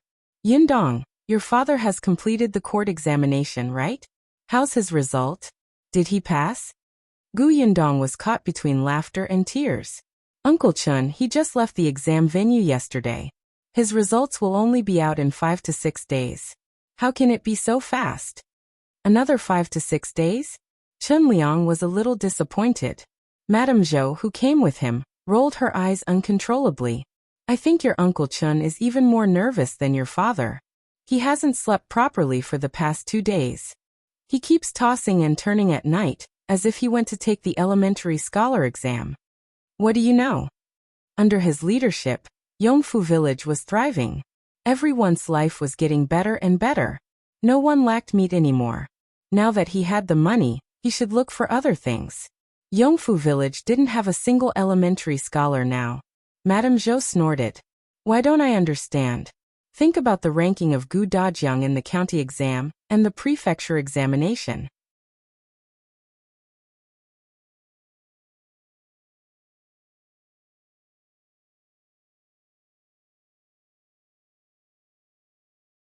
Chapter 1193. Making my own mooncakes. Zhou was stunned. Do it himself? She was a little intrigued, but she knew that Gu Yundong's cooking skills were good. If she said that she would do it herself, it might be the kind of secret prescription that wasn't available outside. She couldn't just ask for it. Hence she asked, "Which shop did you reserve from? The Zhang family?" The Zhang family? Gu Yundong smiled and shook his head. No, it's not the Zhang family. It's a new shop and isn't famous. However, the pastries they make are delicious. In the past, Tong and Spatial went to take a look. The place where they make mooncakes is clean too. I tried one. It tastes better than the Zhang family's. I hope that they will have a place in the city in the future. However, Madame Zhou didn't think so. Everyone knew that the Zhang family's business was the most prosperous in Fengkai City. In the past, there were many new shops that made many novel pastries. In the end, the Zhang family bought all the secret recipes. The Zhang family was the largest pastry shop in Fengkai County. However, this was between them. The Zhang family hadn't laid their eyes on the pastry shop, so the price of the pastries there wasn't high. With Gu Yundong's guarantee, Madame Zhou believed that the mooncakes would be delicious. Hence, Madame Zhou nodded quickly. All right, I'll order mooncakes from this shop too. Gu Yundong asked curiously. Chen Jinkai and Chen Jinbao will have mooncakes when the workshop distributes them. Why do you still want to buy mooncakes? Hey, we have many relatives and friends, right? Our family is living a good life now, and we have many guests. We should give them some good treatment, right? She sounded proud. In the past, Madame Zhou was proud too. After all, her husband was the village head, but her family didn't have much money. Now she could buy anything she wanted. Her sons were promising and filial. She was extremely proud. Gu Yundong smiled. All right, I will ask Tongan to buy more for you. All right, thank you. I'll go back first. Madame Zhou saw that she was tired after coming back, so she went back after a few sentences.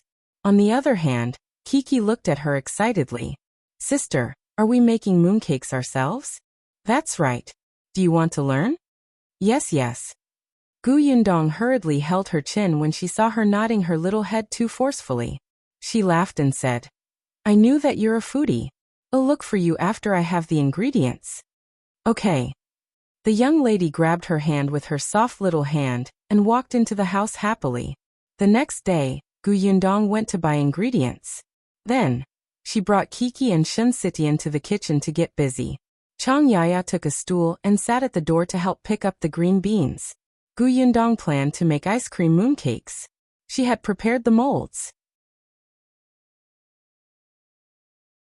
Last year, during the Mid-Autumn Festival, she wasn't at home and the mooncakes weren't made. This year she mustn't miss it. Kiki took the molds and looked at them curiously. She widened her round eyes and asked, Sister, what are these? You will know in a while. Gu Yundong poured a bowl of glutinous rice noodles and said to her, Come, add some water for me. Okay. The young lady hurriedly put down the molds and ran to her side.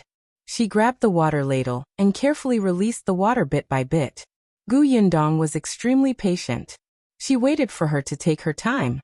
This young lady loved to cook. She might be able to work in this trade in the future. However, she was still young. She would take her time and see if she could find a master chef in the future. After filling the water, the young lady raised her head and smiled at her with her small mouth. Her soft and cute voice melted Gu Yundong's heart instantly. If you find any errors, ads pop up, ads redirect, broken links, non-standard content, etc., please let us know report so we can fix it as soon as possible.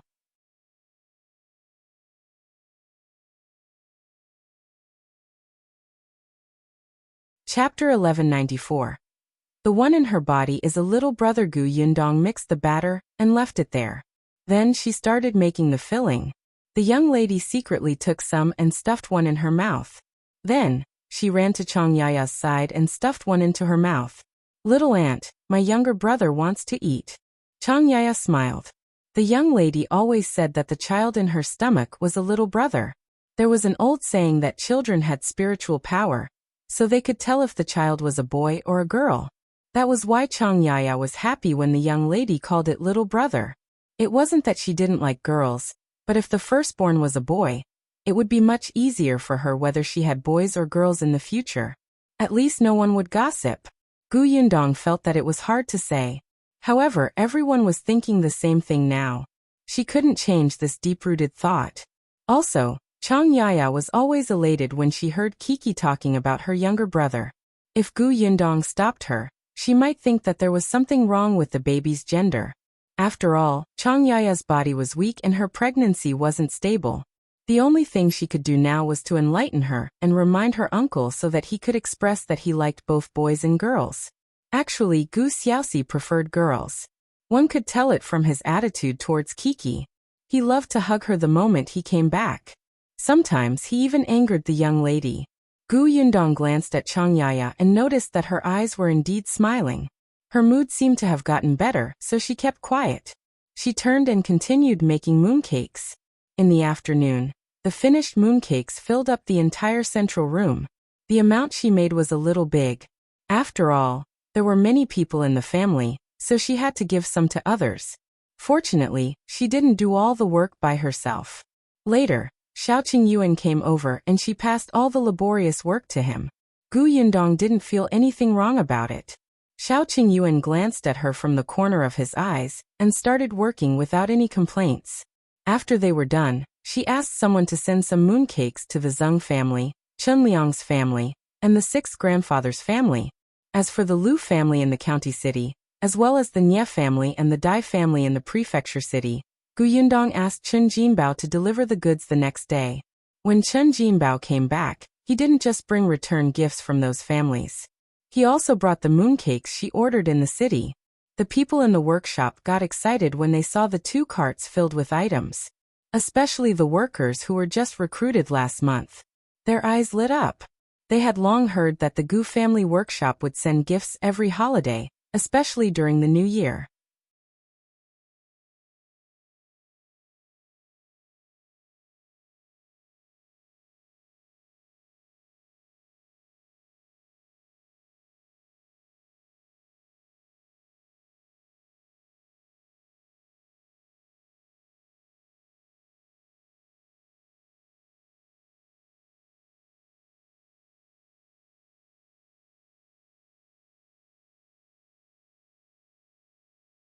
Chapter 1197. Madame Zhou's exclamation. "Thank you for making this trip. Thank you for your hard work." Gu Yundong was overjoyed and hurriedly handed over the pouch in her hand. "This is the money for your drinks." Miss Gu is too polite. The two of them received the money. They had rushed from the county city to Yongfu village to report the good news because of this small amount of money. Only they were well informed and knew that the Gu family's conditions were not bad. They would definitely be generously rewarded. The two of them touched their pouches and quickly realized that there were a few pieces of silver inside. Compared to some families who offered 10 copper coins to send them away, it was much better. Gu Yundong invited them. "Please come in and have a cup of tea to rest. It's quite tiring to come from afar. It's such a hot day." No. We have to return to the county city before the city gate is closed. We'll take our leave." Hearing their words, Gu Yundong could only give up. However, she still asked Tong Shuetao to pour 2 cups of sugar water for them to quench their thirst. At this moment, Shao Qingyuan had already brought 2 tubes of mooncakes and 2 cans over. Gu Yundong took them and handed them to the 2 officials. "Then I won't keep you here. It just so happens that today is the time for the Gu family to give everyone the Mid-Autumn Festival gifts. Bring the mooncakes and canned food back too. May joy be with you." The eyes of the 2 officers lit up. This trip was indeed the right one. They were wondering why there were so many people in the Gu family today. So it was because of the Mid-Autumn Festival. What a generous boss. She even gave gifts during the Mid-Autumn Festival. The two of them said, "Boss Gu, you're too polite." They took the gifts. In the end they even said sweetly, "Master Gu is a great talent and Boss Gu knows how to do business. In the future, the Gu family will be amazing. Let us congratulate Miss Gu first." "Thank you, thank you." "Then we'll take our leave. Boss Gu, continue with your work. There's no need to send us off." With money and gifts, the two of them were overjoyed, and their smiles lingered for a long time. After the two officials left, the villagers present turned their heads to congratulate Gu Yundong. "I knew Brother Dajiang wouldn't be bad. He's ranked 5th. He's too amazing." "That's right. I heard that this is Brother Dajiang's first time participating in the imperial examination. He's already a subsidized elementary scholar. Our village also has an elementary scholar." Ha ha ha. Everyone was extremely excited, and Chen Liang heaved a sigh of relief.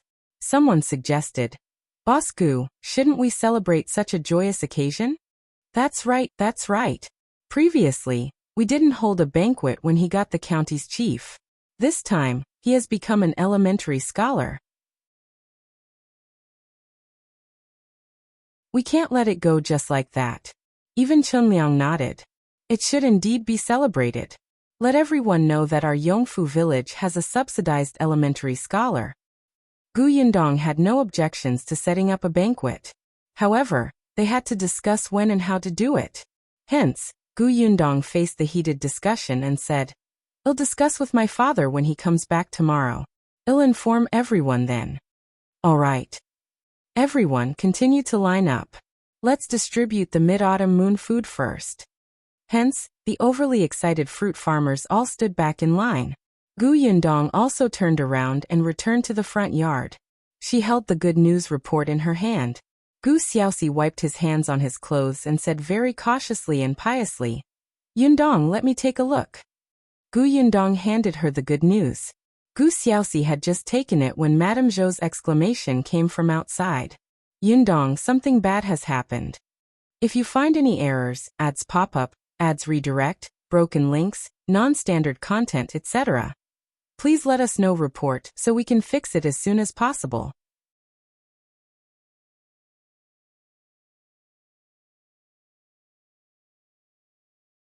Chapter 1198.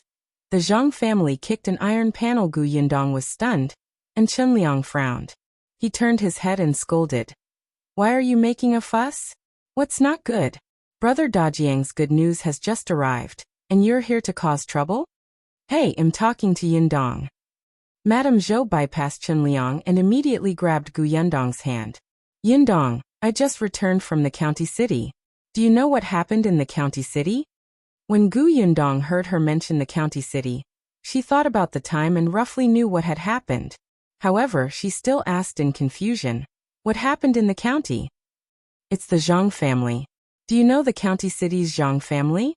Madame Zhou went to the county city with her daughter-in-law early in the morning to visit her son, Chen Jingkai.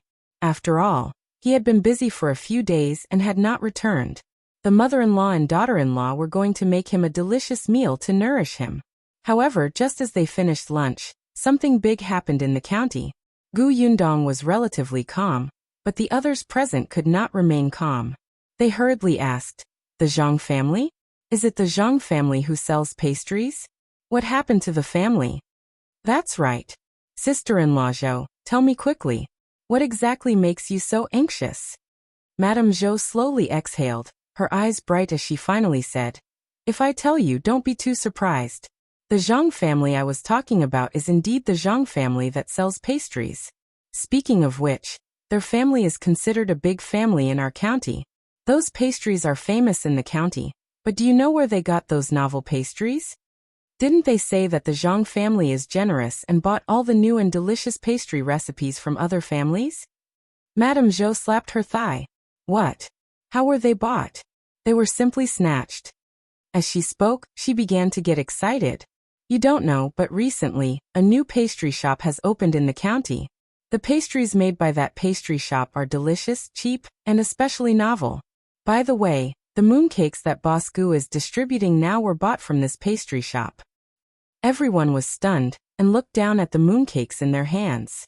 Madame Zhou continued, Boss Gu has good taste.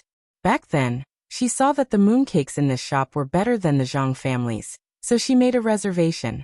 Unexpectedly, when the Zhang family saw that the business of this shop was good and there were many people buying it, they had an idea and wanted the secret pastry recipe of this shop.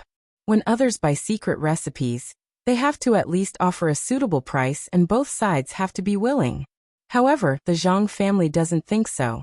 The Zhang family can let you open a shop in the county city, but the business of the pastry shop can't be better than theirs.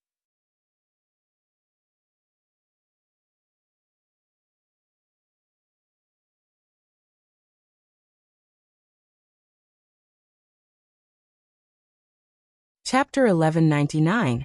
Vomited Who? Madame Zhou said mysteriously, the owner of this shop is from the capital. His family is this. She gave a thumbs up, and everyone was instantly enlightened. His family had a high-ranking official? No wonder. The Zhang family had indeed kicked an iron plate. Gu Yundong knew this better than Madame Zhou. This shop had just been opened not long ago, and the owner was invited over by Qingyuan. They had indeed opened a pastry shop in the capital. Not only the capital, but there were also other places. On the other hand, Xuanhe Prefecture had yet to open a branch. Logically speaking, if they wanted to open a shop here, they would definitely choose Xuanhe Prefecture. However, the owner of this shop had some ties with Qingyuan. Qingyuan asked them to come over and help him. He directly opened a shop in Fengkai County first. It would be convenient to open it in Xuanhe Prefecture in the future. The other party's request was for Gu Yundong to supply them with white sugar. It wasn't just the white sugar needed for the pastries in Fengkai County, but also white sugar from the other 3 branches in the capital.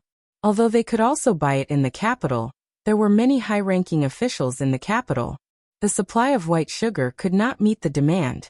Their demand for pastries was huge, so they could not snatch enough.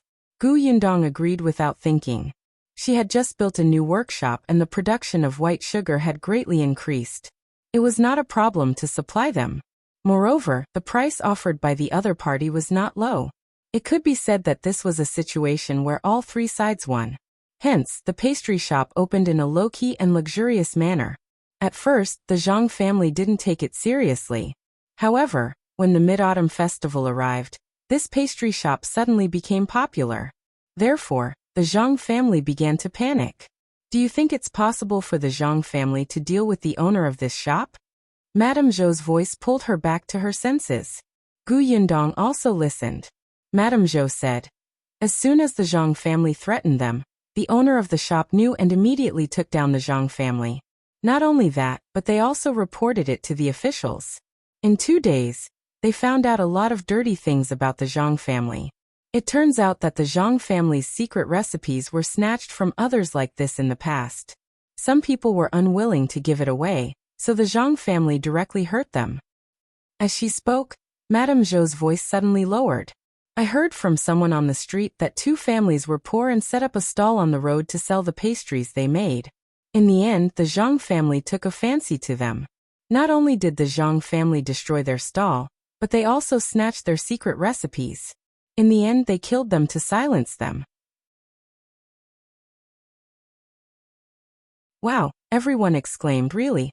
Madame Zhou waved her hand. I heard it on the streets. How would I know if it's true? But I think it's most likely true. Otherwise, why would the government go and arrest the Zhang family? The Zhang family has been arrested? That's not all. I heard that those officials went to the Zhang family's bakery to make pastries. That bakery was extremely dirty. There were many flies and insects crawling on the pastries. It was disgusting. There was dirty and rancid water in the corner that could not be smelled. There were also people working in the workshop whose fingers were dirty. An official had just bought the Zhang family's pastries 2 days ago. When he saw the scene, he vomited. Ugh! Someone beside him couldn't help but retch. The expressions of the fruit farmers who were complaining about Gu Yundong not buying the Zhang family's mooncakes changed, and they almost could not stand still. After a while, they rejoiced in their hearts. Fortunately, Their boss was wise and decisive to buy this shop with a strong backer. Otherwise, they would vomit after eating the Zhang family's mooncakes. If you find any errors, ads pop up, ads redirect, broken links, non-standard content, etc., please let us know. Report so we can fix it as soon as possible.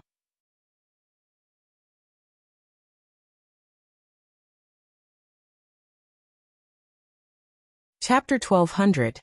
The end of the Zhang family. They were not the only ones. There were also many fruit farmers who had doubts in their hearts. Now they admired Gu Yundong even more. Just now, Madame Zhou had said that the mooncakes in their hands were personally tried by the boss and tasted better than the Zhang family's. Speaking of which, they had profited. Someone wanted to know what happened next and quickly asked Madame Zhou. What happened after that? Madame Zhou shrugged. Later, I came back. Then, you don't know anything about the Zhang family's ending? How would I know about the Zhang family's ending? I heard it from the people on the street. I asked around. As for the rest, it was the government's business. What did it have to do with her? Everyone was a little disappointed when they heard that. However, the discussions continued. Tong'an called for everyone to collect the mooncakes first. Shao Qingyuan whispered into Gu Yundong's ear. Shaowen has been in the county city for the past few days. We'll know when he comes back tonight. Gu Yundong nodded. The Zhang family had to be dealt with. They had helped the Tao family do such a thing, so Qin Wenjing naturally could not let him off.